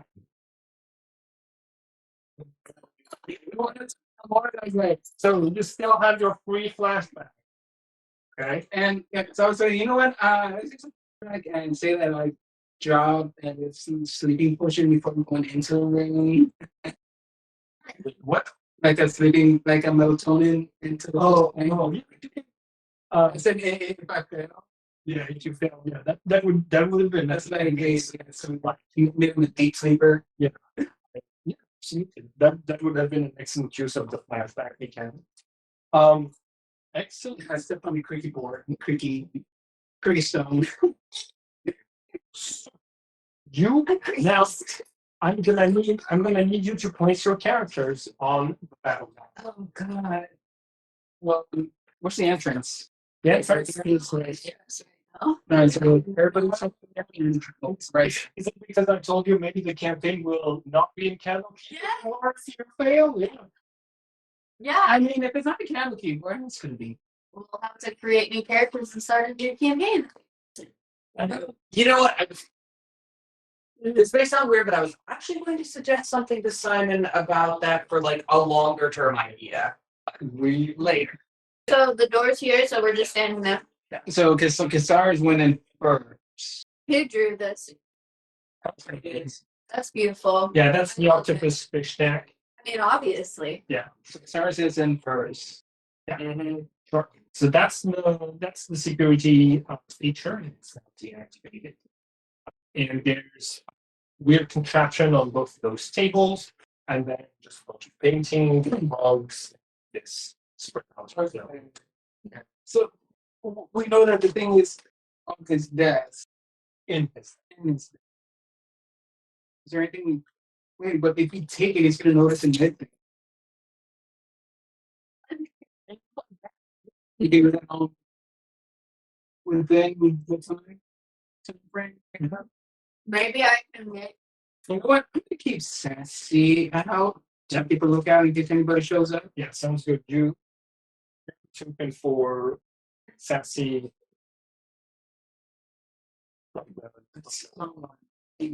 Yeah, it's the little pouch that has all of your characters. This thing. There we go.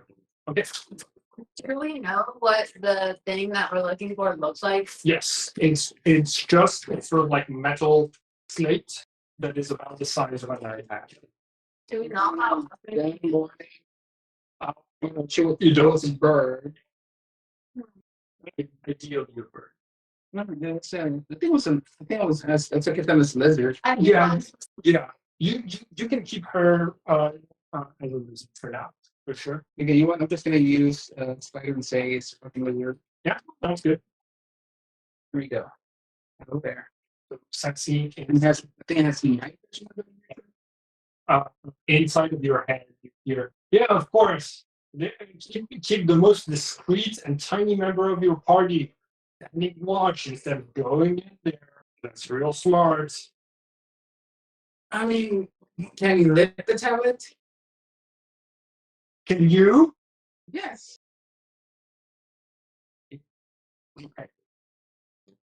Sure. I'll Cool. give you a big, nice treat. So If you make it out here alive. you've got multiple things you can investigate, but you're here mostly for one thing. So what do you do? I mean, If it'll load, I suggest exactly how to identify. I said, well, everybody decides on what to. So you need to know how pregnant. Yes. So you either spend a spell slot and I tell you what the magic object or the spell, or you cast it as a ritual, which takes one. But you have to touch the object. Oh, I didn't know that. Thank you.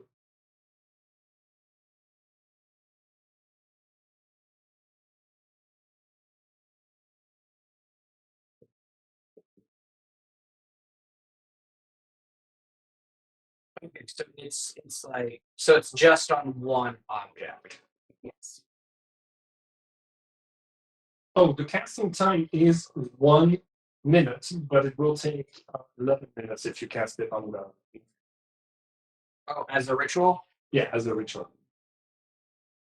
and I can do ritual multiple times. You can ritual is as many times as you want. It just takes an extra 10 minutes, I think. Let me check that real quick.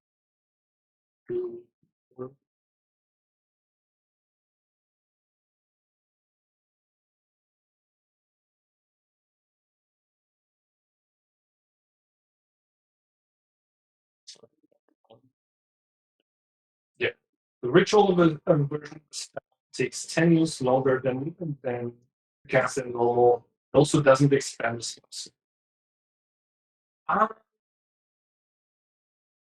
What's in the bed? You see, it's a ritual. You don't spend the spell slots. Yes, you don't. Oh, it's a ritual will be a Yeah. It's either spending 11 minutes to get it for free or 1 minute for the spells. What object? If I'm familiar, you can cast it as a ritual, which means you won't need to so check basically what I do every time when I summon before. yeah, you take 11 minutes or No, it's at least an hour. yeah, an hour 10 minutes is not that different from just Your desk is going to be boarded. Do you have detect magic? No, I didn't see him put any in. Yeah, but it could be like pre-warded.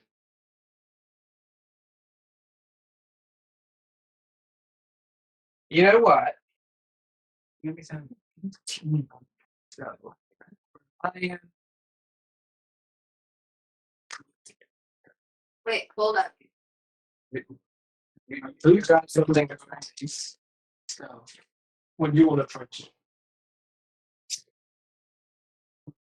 I guess I'll look around the room and see that misplaced, I guess. Roll investigation. +5. +11. Cool. You find that on here is a little crystal ball.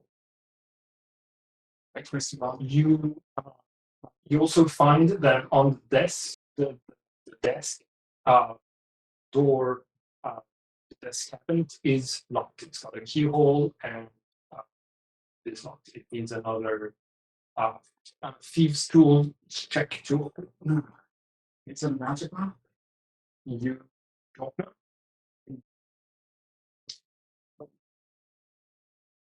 I can cast blindness, deafness on the octopus. It's a sleep.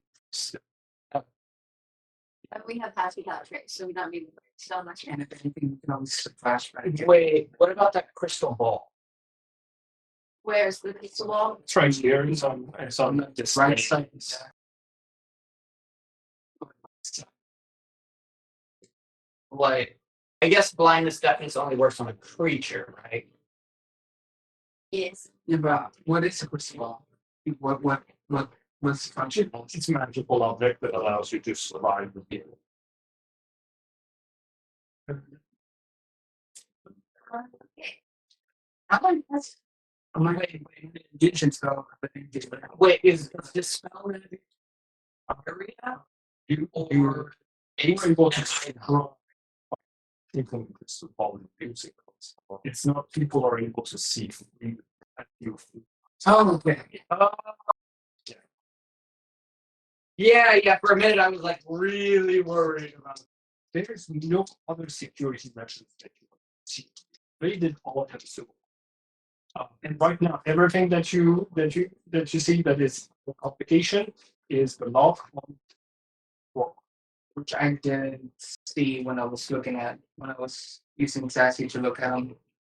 Okay, so while you're working on the lock, I am going to do identify as a ritual on the little laser. I saw And- thinking, Sounds good. Okay, so it's going to take you 11 minutes to do so. You're doing so in the middle of the room. Yes, and also while La Raza is doing the deaths. so we just have to list. Can we put this into the practical zone? Sorry, so you just use raw to use sketches. Oh, we can interact with any object. Yeah, that's correct. So both of you enter the room.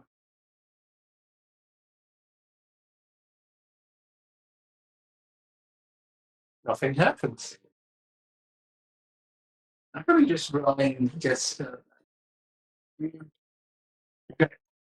So In case there's anything. look up. There's the scene. There's blood coming down from. Nobody staring through glass. You see anybody staring through the glass? Make a perception check. You're casting identifier in the middle of the room. You got the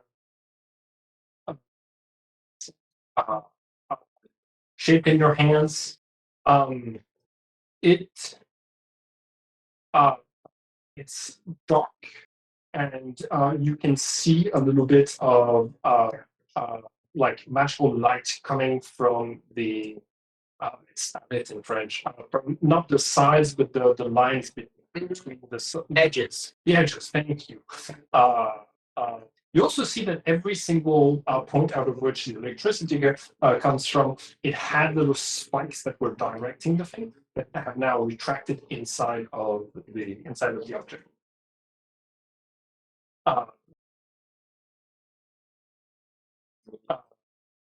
Perception? 8.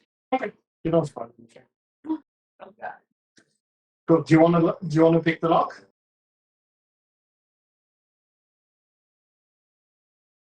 Just this is taking long enough. Just do it. Remember, you stop at your fingertips. If anything starts to happen, Okay, so then you're gonna go out of here ball for your perfection. Okay, sure. Okay, go ahead and roll. It's your dexterity modifier plus your +3 of proficiency. Thieves too. So my dexterity 2 plus sleight of hand. No, plus proficiency, which is sprint, so you have a +5. Oh, that's fine. 14, 19. Okay. Good. So you find a few documents in there. This like large metal slit. It has basically like a, sort of like square line, and there there's basically a spot where the metal touches the where this like okay, so imagine a knife, right? Except where the screen is supposed to be, there's another piece of metal fitted like, that protrudes a little bit above the regular shape, and you see that around here, the two pieces of metal have been welded together, essentially matching up. You hold it in your hands, and you don't. You will need someone to cast Identify if you want to get a better sense of it, or you can experiment on it. Yes. How long did it take him to crack the lock? 30 seconds. I can see. You can spend your spell slots to identify both two spell slots to identify both things. How many spell slots do you got? I think I have Three, four. four level 1 spell slots. 3 level 1 and 1 level 2. Okay.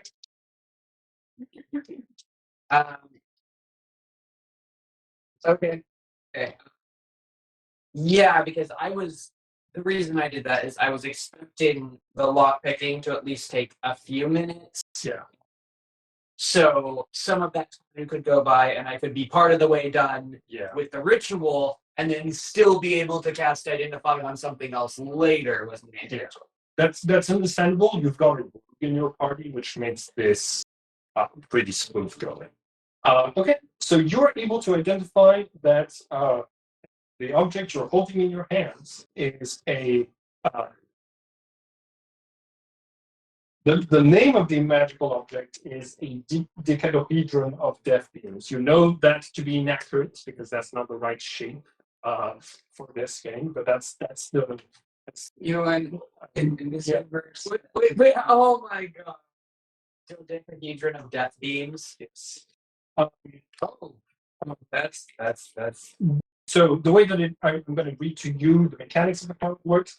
The turn that you're in the same room where it's active, it rotates in a random direction, forcing those in the room to make a DC 10 dexterity saving throw or take 74 points of lightning damage.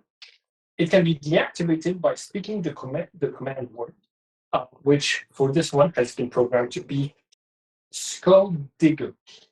Not the usual one, Skull Digger. Or with a DC 20 Arcana check. A failed attempt pushes it to rotate faster, which raises the dexterity saving throw difficulty by 5 every time. From a 10 to a 15, from a 15 to a 20. Every time we turn. Every time that you try to deactivate it and you fail, it rotates faster and has more of a chance of hitting in the room. So since I have a resistance, it'll just be cut. Wait. That's not how you described it getting deactivated. Yeah, because you can also press the. So you can use a dexterity 20 Arcana check to find the right space and press it to deactivate it. That's what the DC 20 Arcana check is. Or you ended up using either that or dexterity, but you made it. Okay. The slate is actually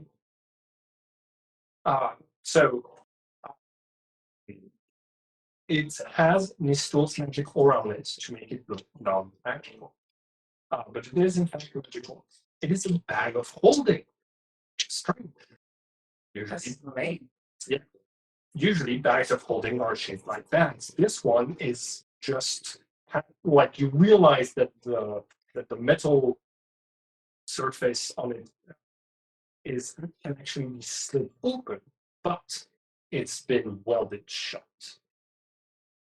Something inside is the thing that records whatever the headmaster says to us, but the item itself is not made to record thoughts or speech.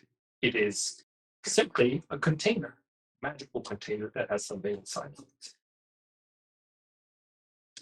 How does he open it? Doesn't open it. No. He speaks into it. Meaning whatever or whoever is inside of it is what is. Yes, it's very important all the time. I mean, we haven't said anything. I think that potentially. Yeah, we don't. And that's what I noticed. It's sneaking through the message anyways to keep everyone set to the minimum at least. So okay. Yeah, it's hard to use other. I've been in nowadays.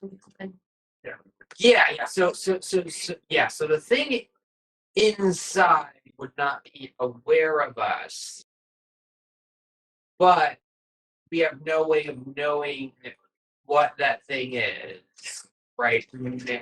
Well, you could try to open it. But it's welded shut. Yeah. Here's the base.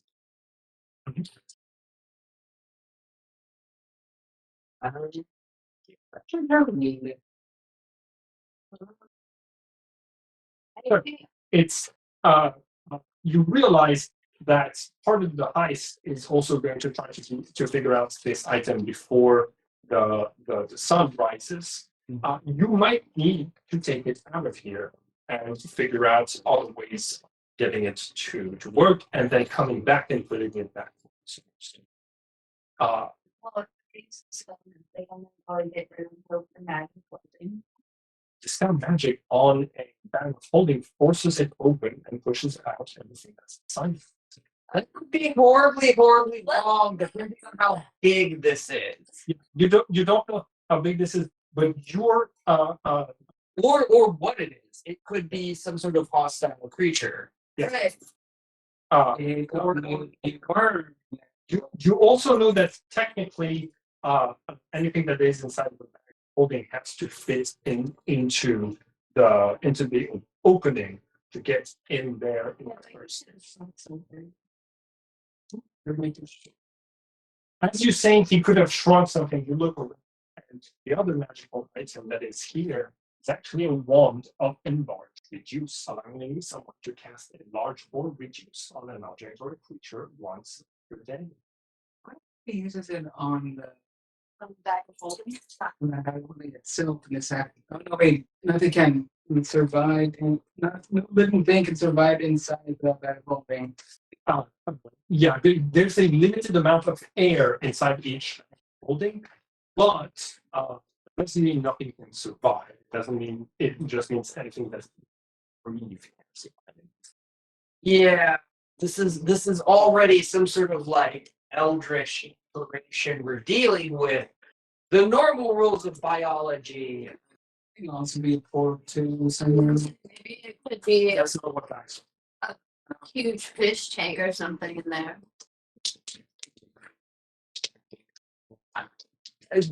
Maybe a second optimal.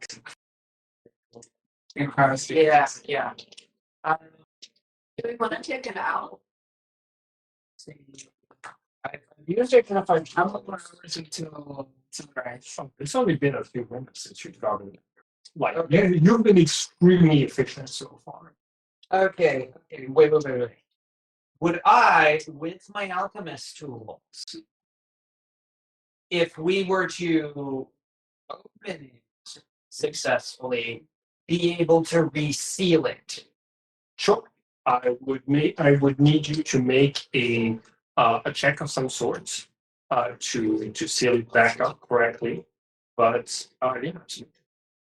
In fact, you could probably use the same toolkit to try to unweld it and then weld it back. Okay. Because I was since my theme is said going to try to like and since we're like not really doing this in combat, Yeah. like use some of my acid to break the seal and then reseal it later. Sounds good. I would like. Do you want to do that now? Yeah. Okay, cool. I'm gonna need you to make a medicine check. It's hard. Medicine. Yes, a medicine check. Difficulty of 12. Oh, it's intelligence. So thanks to the to the I have advantage here. yeah. Let's see. Gosh.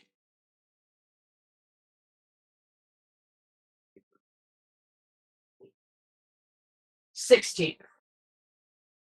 As you start to use acid to open it up, you uh, you are all able to hear, not through your ears, but directly into your mind's ear.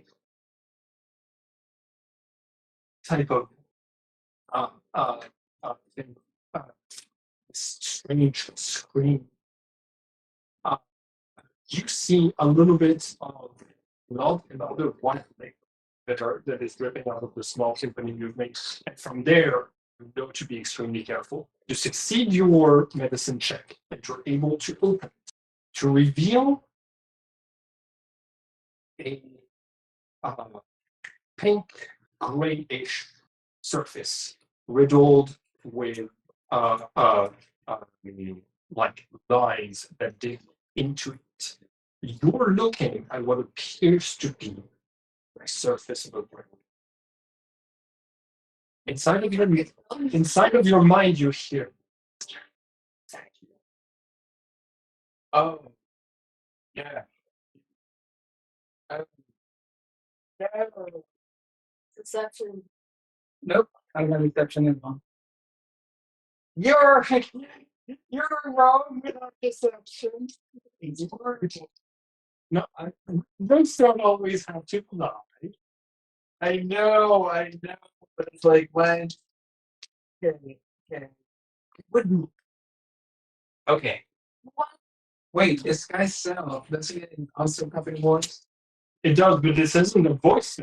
It's speaking directly into your minds. So wouldn't it also change any mind? Huh? Wouldn't it also change the voice mind? Right. Wait. You know what? It's Flashback. sure.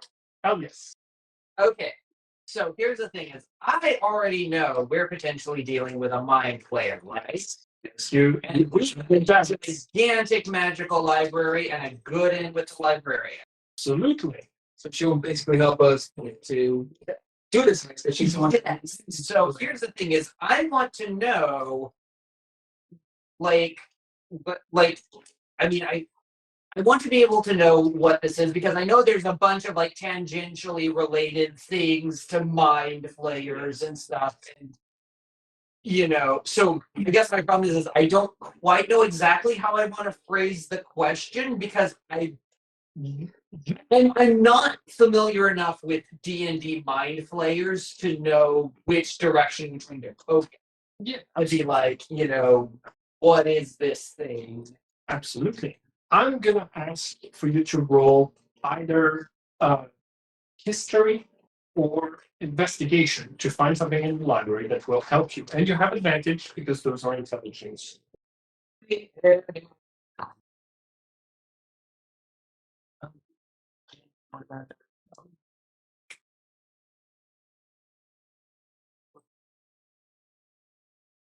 $13.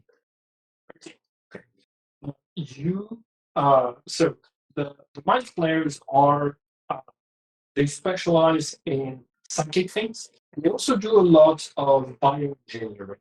They created whole species like the Kuotoa uh, and modified existing species to sort of suit their needs. You know that a lot of the patients have either some amount of telepathy or resistance to telepathy. But a good way to bypass sort of security that's the all those things is to have the spell detect thoughts. You detect thoughts. You bring it up to Tritz, who is willing to sell you a scroll of detect thoughts for 30 gold pieces. It's very low. It's a bargain. So it's like it's 3 weeks of work here at Candlekeep, but it is relatively cheap for it's. And we're rich. Huh? And we're rich. Everybody pitches in. Yeah. I'll do. Well, no, it's 30. Yeah. 30 of us will Technically 30. Well, no, what could we all each have one? There's only one. Tris only has one. Yeah.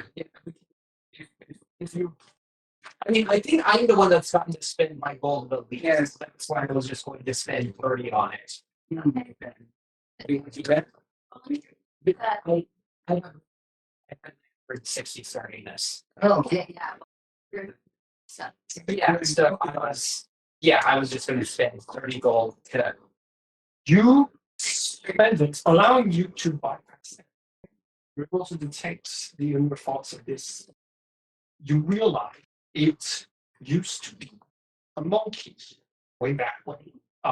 It was captured by something that knocked it unconscious. And from there, all it has ever perceived was telepathic contact. It doesn't have the sense of smell, touch, sight. It does feel pain when it is damaged by the opening or the closing of this. But generally, it is never open because the headmaster is just speaks to it directly.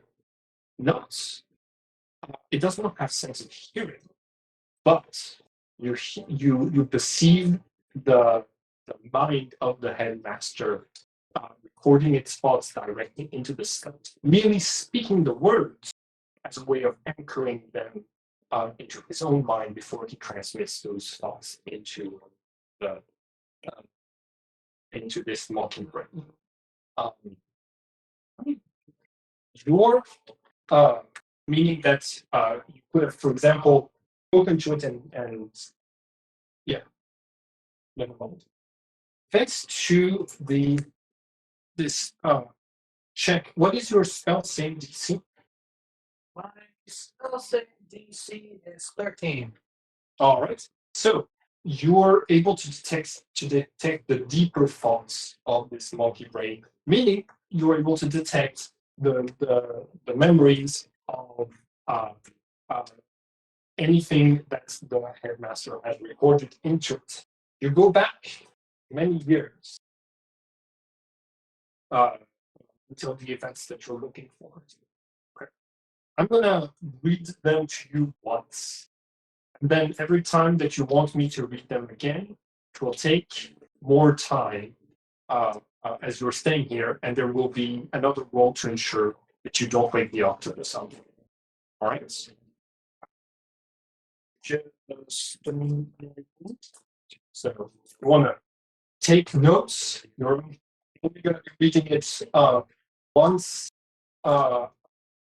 without any roll being required, and then every time I reread it afterwards, you'll need to make step checks.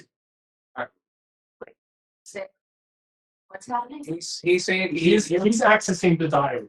You're going to be reading the diary once. Then, if you want me to read it again, so you miss out on a detail or something, because you missed out on the detail, you'll need to make stealth checks again to avoid waking the alternatives. Give me just a second. Yeah. Of course.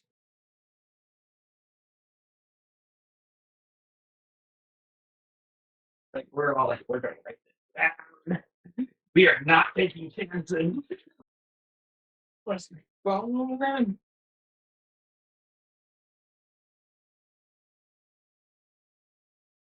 Honestly, yeah, this is a really good strategy because if we each three write stuff down, we can just compare notes. Okay. I think I'm ready. Cool. May 8th. Mrs. Fritz reached out to me today and offered me a position in the guild. She made a lot of good points. Better pay, better job security, more control over my schedule. I didn't even know I qualified to be in a teacher's guild. I told her that I would think about it. May 10th. They started serving good berries at the cafeteria, so I have to eat those abominations of nature. I'll have to find food elsewhere. The kitchen won't have any pointless supply of fish here. Budget cuts. Maybe I'll join the guild. They were planning to do something. May 15th. The Board of Trustees has entrusted me with a mission. I must destroy the guild by any means. They promised me the job of the headmistress if I can grasp them all out. Seems like they're tired of the teachers waking them up for a raise or strike. I told Tritz I would join as their secretary if the position was still up for grabs. May 18th. I have the list.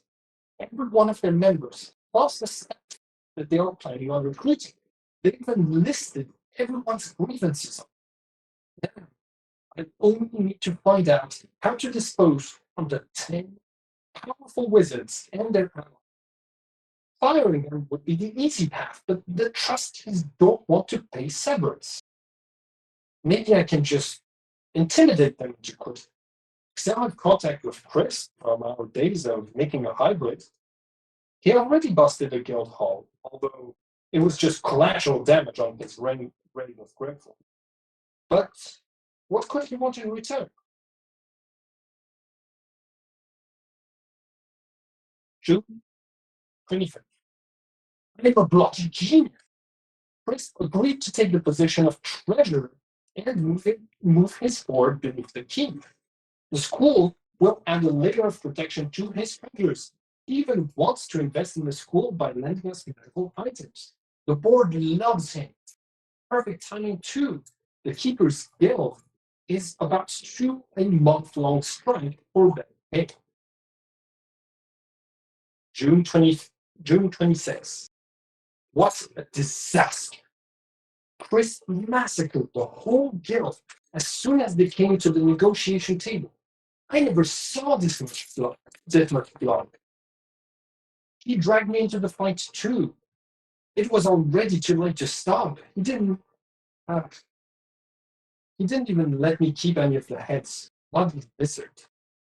But at least the board were pleased. None of the students were woken up thanks to the silence spell, and I erased Tritz's memory before her ghost could spill the beans. Chris even had replacement teachers waiting to take over. I hope I never get on his bad side. At least, as headmaster, I can now get decent.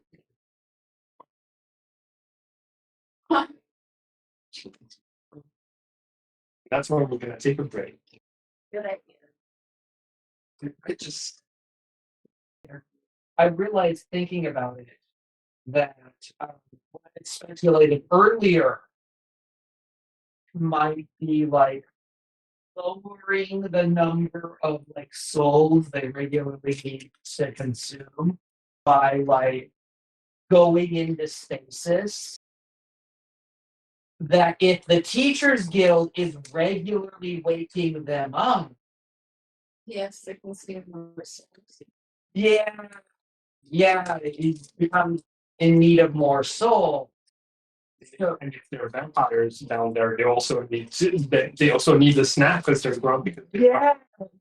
So the thing is like if they're waking them up more often, then that disrupts the whole, they're spacing out how much they need to like feed on blood or souls or whatever by going into stasis for 10 years at a time. Yeah, it's really convenient to have teachers working at a school for the board of trustees.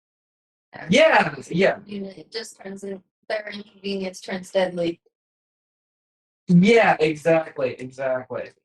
And Chris just intimidates all of the teachers now so much so that they don't complain about the situation.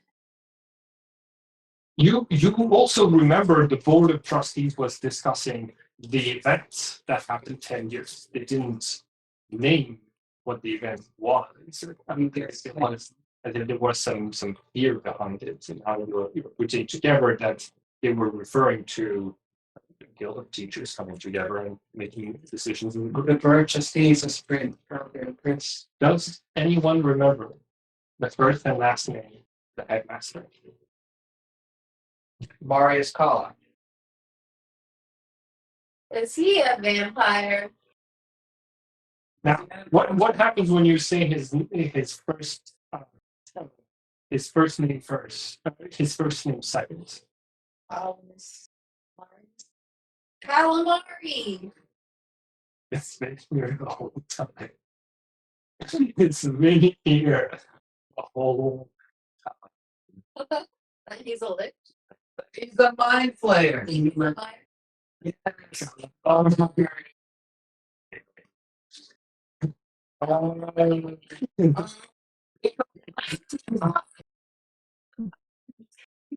It's been puns this whole. It's all the way down. The pun that you made about space. Oh. Yeah. The ice or the keeper skill. The keeper skill on the ice.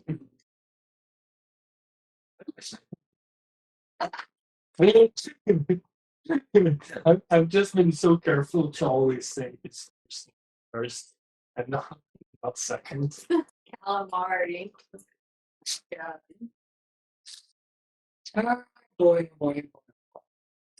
So You look so dumb. Calm down, Chico.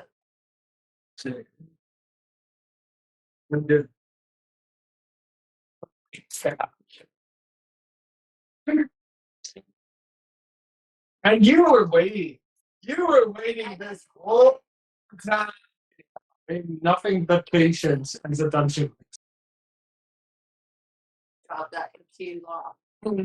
Now, And you knew the more time it took, the bigger the impact would be. Okay. dissect all the other. Okay. Chico, you playing with me this weekend. So we have a mind flayer as a headmaster. It's got a bunch. See, now I'm distrusting what you said at the beginning about Aristine Malthus. Malthus, yeah, that it had nothing about Malthusian. I mean, I guess you'll just have to investigate all of the names. I don't know what to tell you.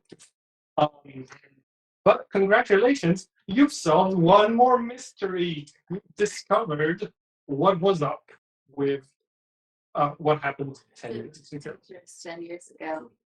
So now we also know why they are so against the students. Union events. Because they're afraid of men. To kind of like a teacher's guild. And also, it makes sense on a whole other level, because I don't know if this is specifically a D&D ghost thing, but there is very much a thing about like ghosts replaying what they did in life. Yeah. I mean, Trist was part of the Teachers Guild and is now cornerstone of the Students' Union. She's replaying in her afterlife what she did in life. Yeah, she doesn't even seem to realize it. She doesn't know about what you just found out. So now I have a question for you. Okay, so you found this out. You're still in the office. There are a few other things in the office, but also you need to put everything back the way that it was supposed to be for you leave. So, what are the next steps?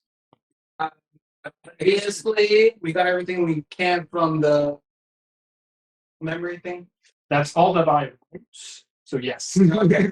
Okay. So we put that up. Yeah.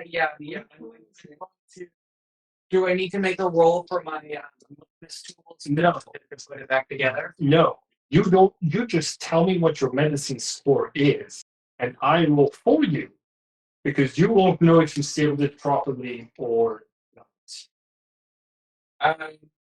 I give a +2 to medicine. So Oh, you feel like you've done a great job. okay. You want you to know your flashlight to make sure it's properly sealed. I feel like maybe we need a flashback to How about you check on the the status of the opposite sides? the memory of this monkey so it doesn't immediately tell Kala that we opened it and No, it thinks we're calm. But it would still, it might, because the came by opening the thing, we didn't realize beforehand what it was. Yeah. You still have the detect thoughts in there. You're detecting basically uh, uh like this thing's brain has been most of its function is just to keep memory for crits. It doesn't even have that much. Yes, Captain. You Chris Cat's one too. you realize that basically it's a kind of smart memory device. Uh, it's not very good at reaching any sort of conclusions. In fact, in your the telepathic message that it keeps sending is not like, "Oh, I'm hurt. I need to be healed."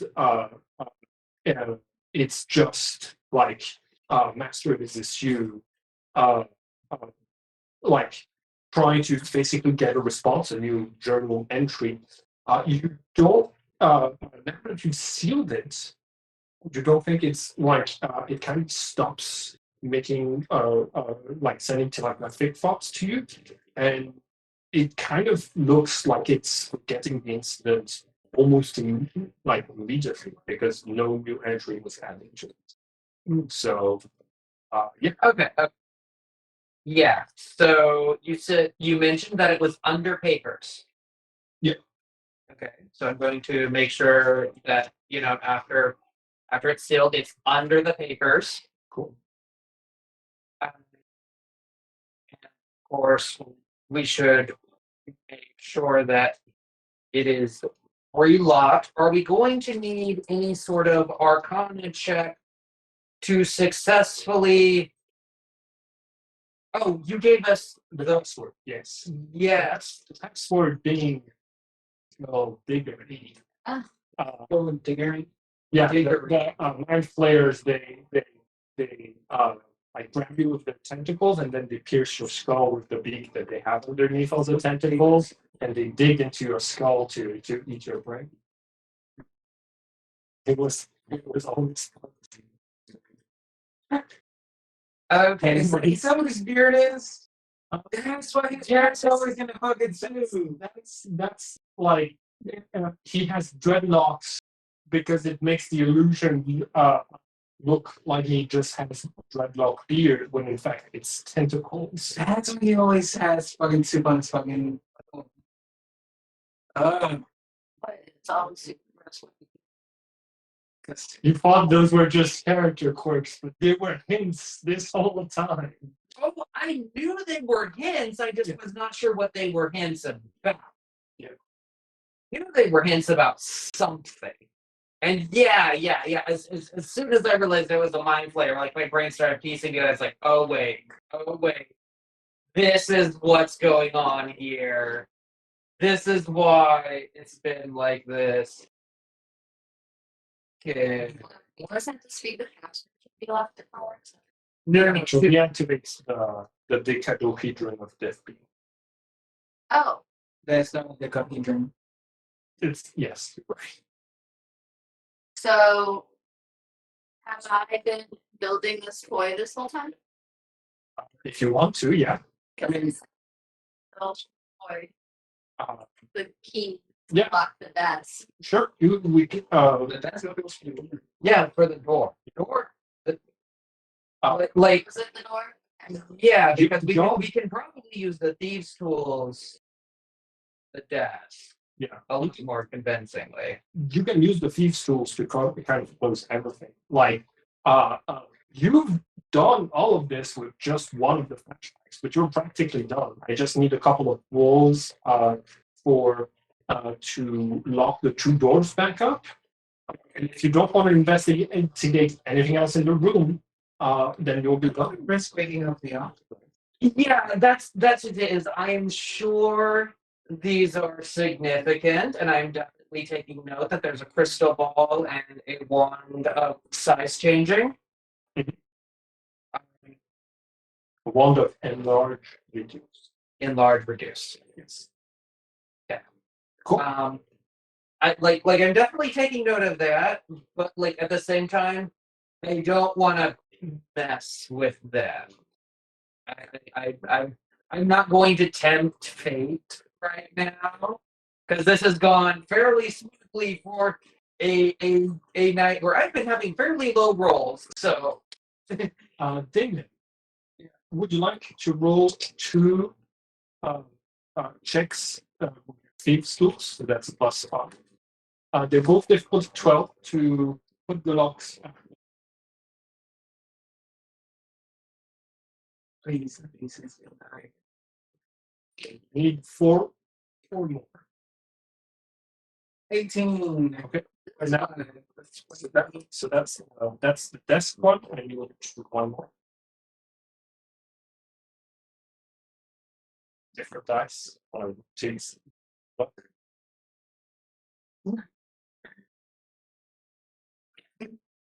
You gotta, you gotta drop it closer to the. Just like drop it from above the. You roll. Did you roll?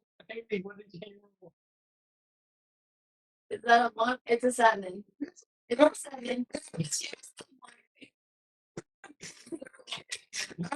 Say I'm one with like You have a +5. That's exactly 12. oh, You lock everything back up. You step back. You think it through. You do the word for the yeah. What's for the laser death trap. cool? What's the word? Skullduggery. Okay, cool. Lifts up. Which rotates. That beams electricity shoot out of from it. No, yeah, you got absolutely everything that you came here. Good job, team. Yeah, I think I unless there's something else to do, maybe we should call it because oh my gosh, was that a lot? Just like there was no action, but that was a lot. That was action in a lot of ways. Yeah, Like it's a high action. Yeah. yes, it was not really kind of like oh my god, anything could go wrong here, and the entire thing could get derailed. Uh, Yeah, so Kala like so Kala initially He wasn't even a staff. well no he was Clark's assistant. Yeah. He was initially Clark's assistant. He became the secretary for the previous headmaster. No. Okay. So okay. So that's what he got. Listen. Listen. I'm listening. So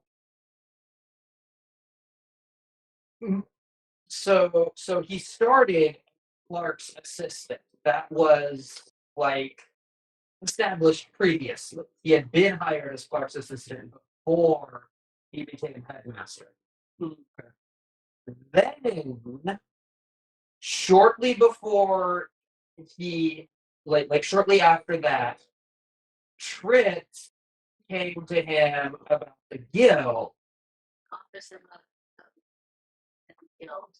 Yeah, and that's the secretary role. Yeah. Yeah, secretary for the guild. But then the board of trustees came to him and offered him the headmaster position. Rex everybody out. And Kala at the time did not realize what that was going to entail, and apparently did not realize how brutal Indominus Chris was going to be. Yeah, so after he joins the guild, What's the ultimate plan? he hires You don't have any proof. I just said I had made a ton of it. I don't have any proof, but there's a lot of hands that are coming together. The big mushrooms that I described do look like slices of brain. He did have a Sitting. he did Mechanoids have brains too. he did have modified a psychic monkey brain that he was using as to record his thoughts. When you could just write a fucking journal. It's a lot of things that are coming together that like make sense, but whether or not that's conclusive evidence that he's a mind player. I mean, like. I think we can establish that, he probably was a mind flayer. Like that's. he specifically said that he was mad at Chris for not letting him have any of the heads. Yes. Yeah. Yeah. Yeah. And he was shocked at the fact that this was brittle. He was pissed that he couldn't keep the heads. Also, also one of the things is I forgot to ask about was because I wasn't even thinking about it. Was that the change to them only doing good berries in before? Yeah. Not sure.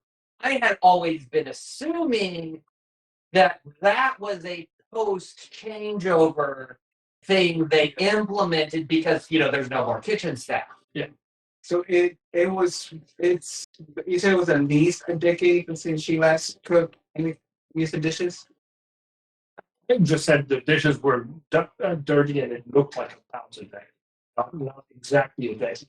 Yeah. Like we were never given an exact time, but the thing is he only arrived 1 year before then, so that would have been like in that 1 year was when that change happened. Because remember, he used to get fish.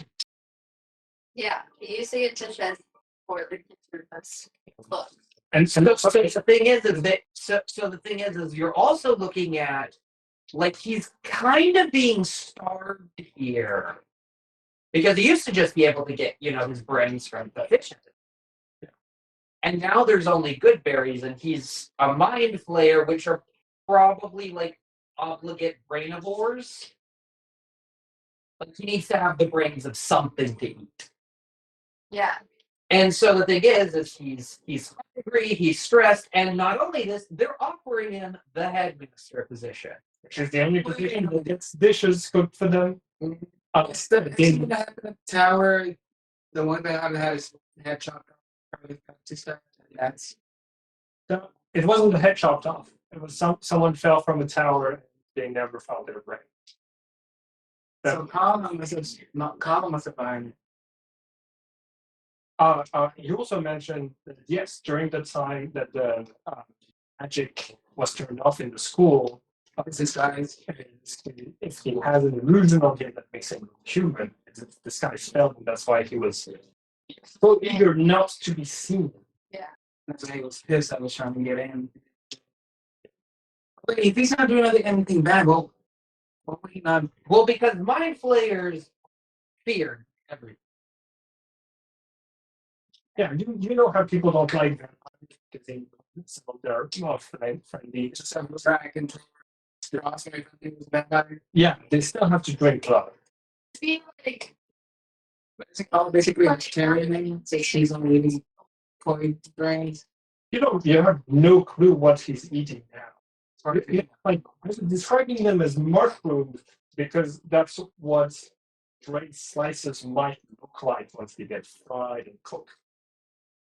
I didn't say because it's just micronutrients. I just said it looks vaguely like large mushroom slices. This is it's a cook. No, she's cooking brains. Yeah, she does. she does know. She does know.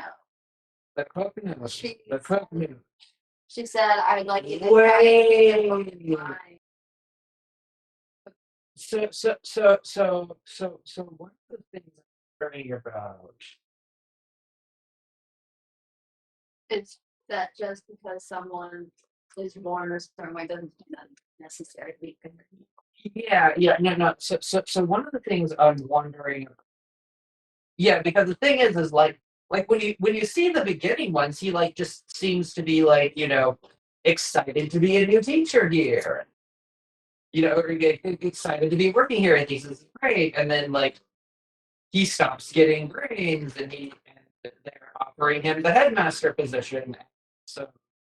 So he quickly joins the guild and Yeah. Because and the thing is I guess he thought that like basically like from the context of it, it seems like he wasn't actually expecting Chris to kill all of them. He was expecting Chris to like or maybe he just wasn't expecting it to like you know What he said was maybe I can intimidate them into quitting. Was his words. so he had no intentions of hurting anyone. Yeah, he didn't intend to like. And he didn't know that Chris had intentions to hurt them either because he was so shocked when they came because he thought that they were meeting for Yeah. It's just that Chris pulled him into the battle. yeah. Mhm. So he had no choice but to So just because he has been pulled into this uncertainty on the being's doing all of this just to survive. Maybe he's also being threatened. so he could potentially feel trapped and might potentially be an ally. Yeah. It's thinking about that Indominus Chris It's a here true villain. is the true villain. The B was the bid, the And B. board of trustees are seemingly just like this group The of board of trustees is the board of trustees. They do whatever benefits them most. this of bloodsuckers that just But yeah, Chris does seem to actually like enjoy The thrill of it. yeah, he enjoys the intimidation factor. I mean, he did. He did what he did when his treasure was stolen. Wait a minute. Where did the cult? The cult was didn't know about the room. Sure. Football did not know about Okay, so they just saw where this was on the surface. yeah. This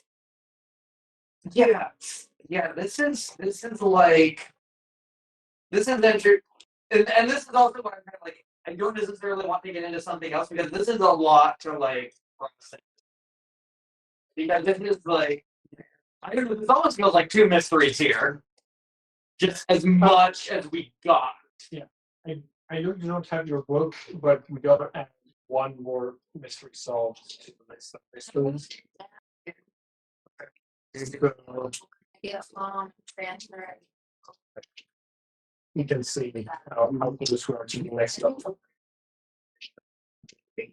No, we moved it to 4. Yeah, we moved it to 4 to make the But that was after the last level up, right? Yeah. So yeah, I think we're Okay. Okay. This is yeah. Because now everything's sliding into place. Now everything's like are we gonna have to fight a dragon? What's this name called? What is this game called? Dungeons and yeah. I mean, we've already done the dungeon part. Next is a dragon. Or maybe a little bit more dungeon before. I mean, if we had a bard, we could easily just Sing a new tune. sing a new, yeah, singing new tune. I need to look it up, but someone did actually create third-party material specifically so that you could play as a dungeon. There's also a whole game dedicated to like play as the dungeon. Or like school within a dungeon who have to survive adventures coming in and try to Yeah. But, like, Say, hey, Bill, what's up? And you know, but yeah, yes, I just find that prospect. Yes, I'm going to be a sentient dungeon. It seems fun. But yeah, no. Yeah, okay, because it was like all of the tidbits and getting at the edges, and I'm like, okay, what's going on here? And now it's like, Way more like lore back. Easier for you to put those things together because for today I've never even heard of a line. and that's all right. That's part of the mystery of like discovering the world. It's, like most people only know what I described, which is they're known to be weird octopus people. Right? So it can be interesting well crappy. That's definitely one of the inspirations. Like it's they were introduced in second edition Dungeons. the Cthulhu's Dungeons and Dragons. Yeah, exactly. It was around the time where like surge in Lovecraftian content and appreciation. Most creatures are from the crafting. Most of the far rich inspiration. The vast majority are just creatures from like folklore or specifically Greek folklore, but then some other stuff. Is there chupacabra type thing? Not that I've seen, but I haven't seen called. It could be the null. And that's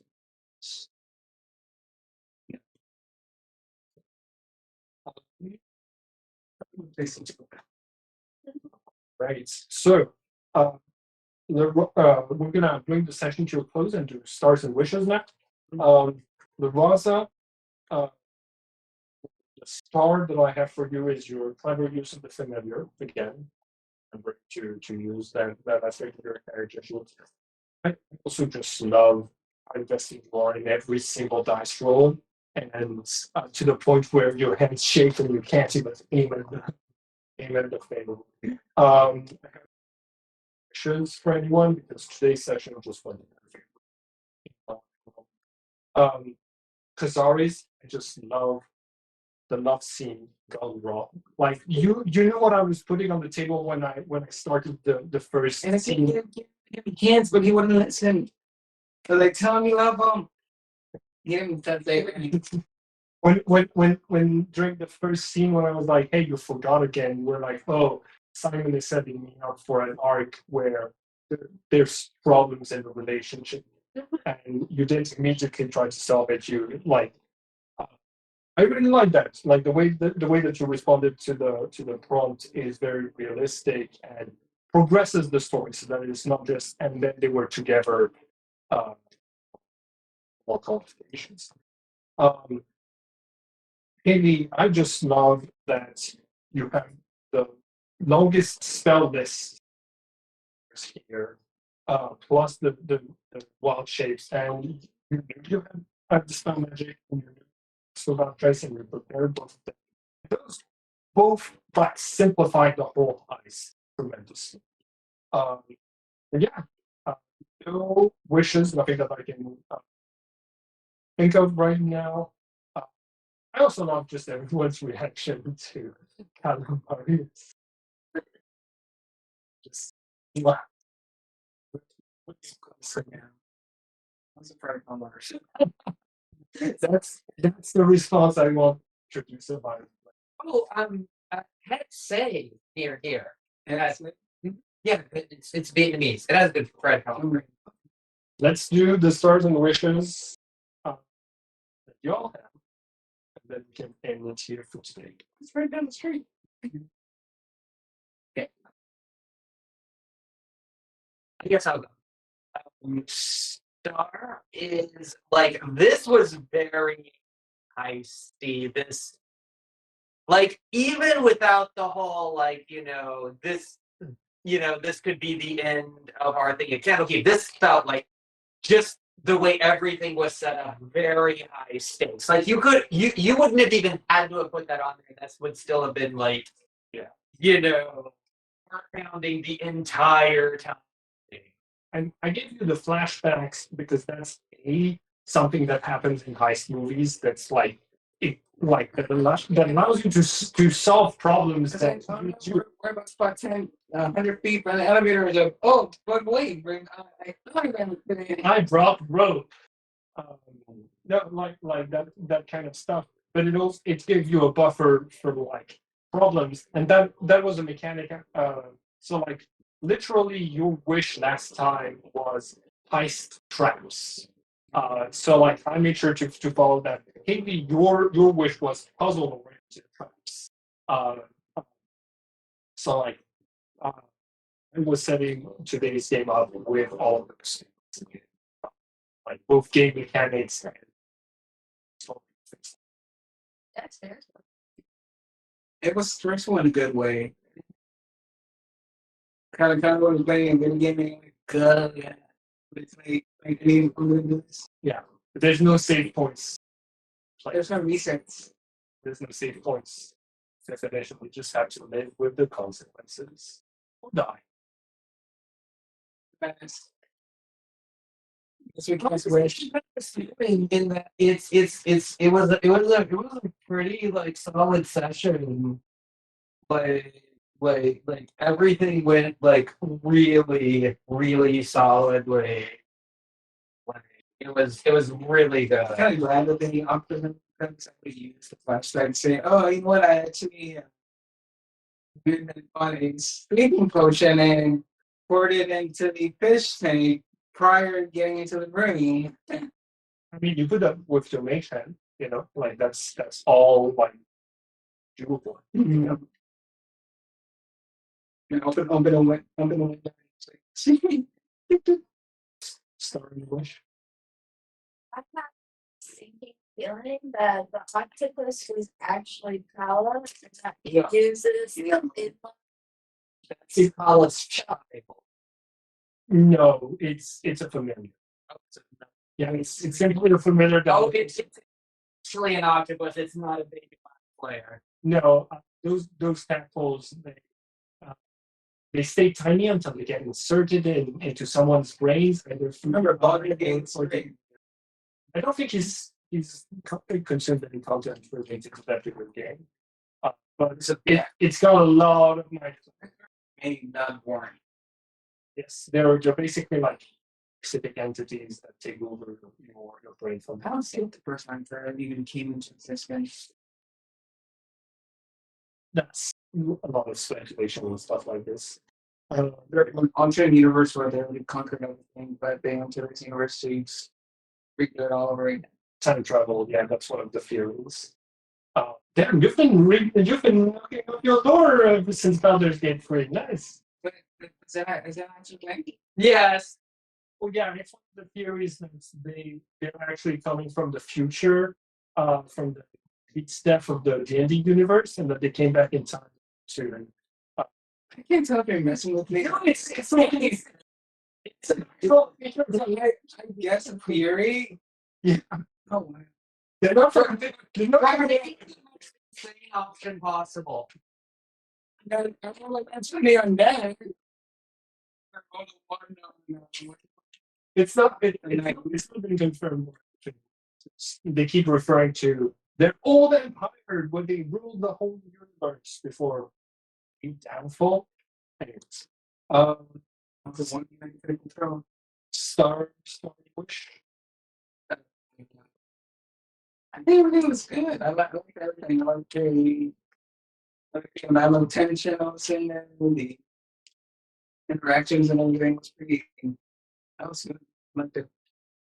I also I was like one of the things I set up was, oh, this door is magical. It's got a magical door, and it's one of the worst things you can do to your players is a magic door, because we so many players just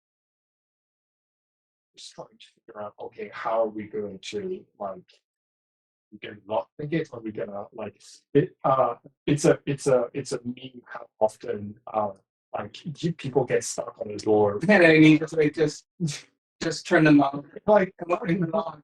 and sometimes it's not. It's the DM is like it's not magical. It's literally nothing, but because like players can get a And this time I did it the other way around. I made it look magical, but it was magical, or it was not magical at all. it's like, and in front of you, there's a wooden door. And that's all it's saying. And it's really like that is nuts. I think you're a famous endeavor. I guess this. I guess that. Traps. It's like, and it's a plain door. Detect being sus. It's like they're all picking it, and somebody just Actually, consider some of the spell names I've heard for the Starfinder second edition that they're putting out. That might be one of them, because they have revitalizing ringtone as a healing spell. That's hilarious. That's amazing. Do you have any wish? no wish right now. Okay, I think everyone else. And wish. No.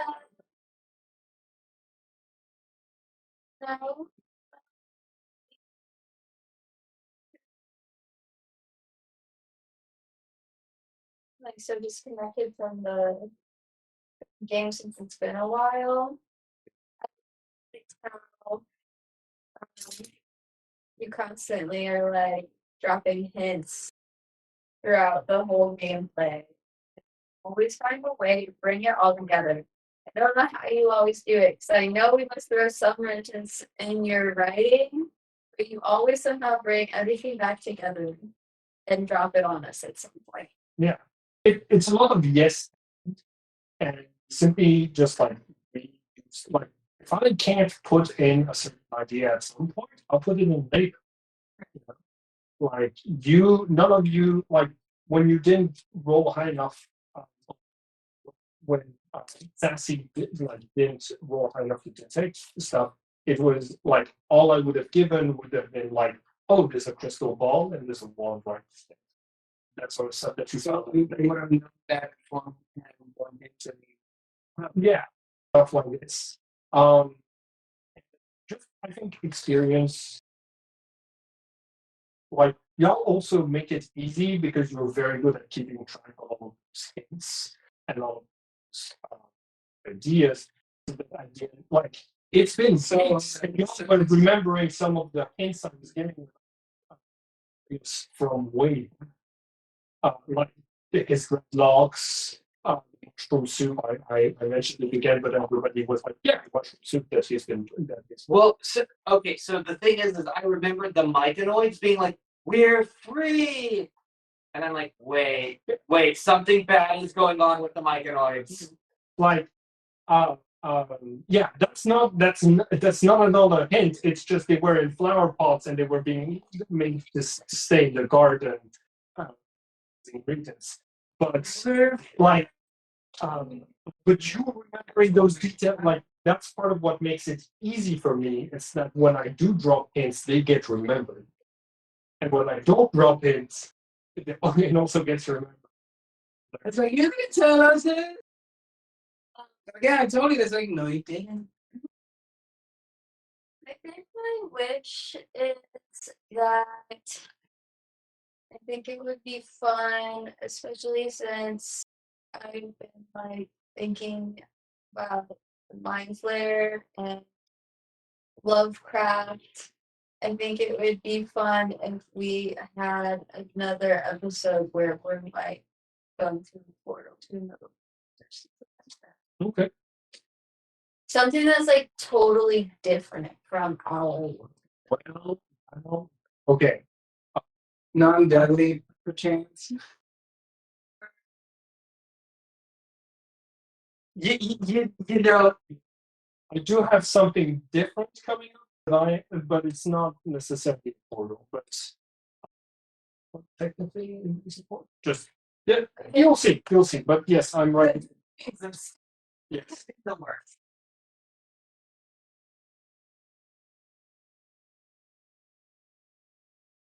I just think that sounds fun. Yeah, for sure. An alien from this Mind Flayer. Yeah. But like, there's still stuff that I dropped today. We're gonna have to bring back together at some point. Like the section that's just like Oh yeah. something behind the library. Yeah. But it's also like I'm like those things are interesting, but the more we mess with, the higher the chance it climbs that like something goes horribly wrong. And not that just Damien just set up this map, and I barely had to move anything like before I even came in. You already No, I was like, you know what? It's a room, so a square, and must be hiding something. So I just you made that part specifically to be like something like a hidden. oh man, that's beautiful. But hey, Yeah. because they're inherent. That's great because you didn't even need my prompts to start preparing for the map for the game. That's like Because okay, it's a heist. Look at breaks. Here's a basic shape. The desk is right here in the center, and added the tables and desk and stuff right here. yeah, I know. But it was awesome to just be able to come in and be like, oh, cool, I'm gonna take off just like No, yeah, I just put everything down. It's like, and I think I that looks like. shoot like some more of those like No, yeah, well, protect the secrets in here. So traps here. but like it like y'all only use one flashback. It was really good. And that was for one. Oh, what was the flashback for again? Getting the Oh, that's wrong. scroll of the off, so you didn't have to negotiate with the brain. The recording is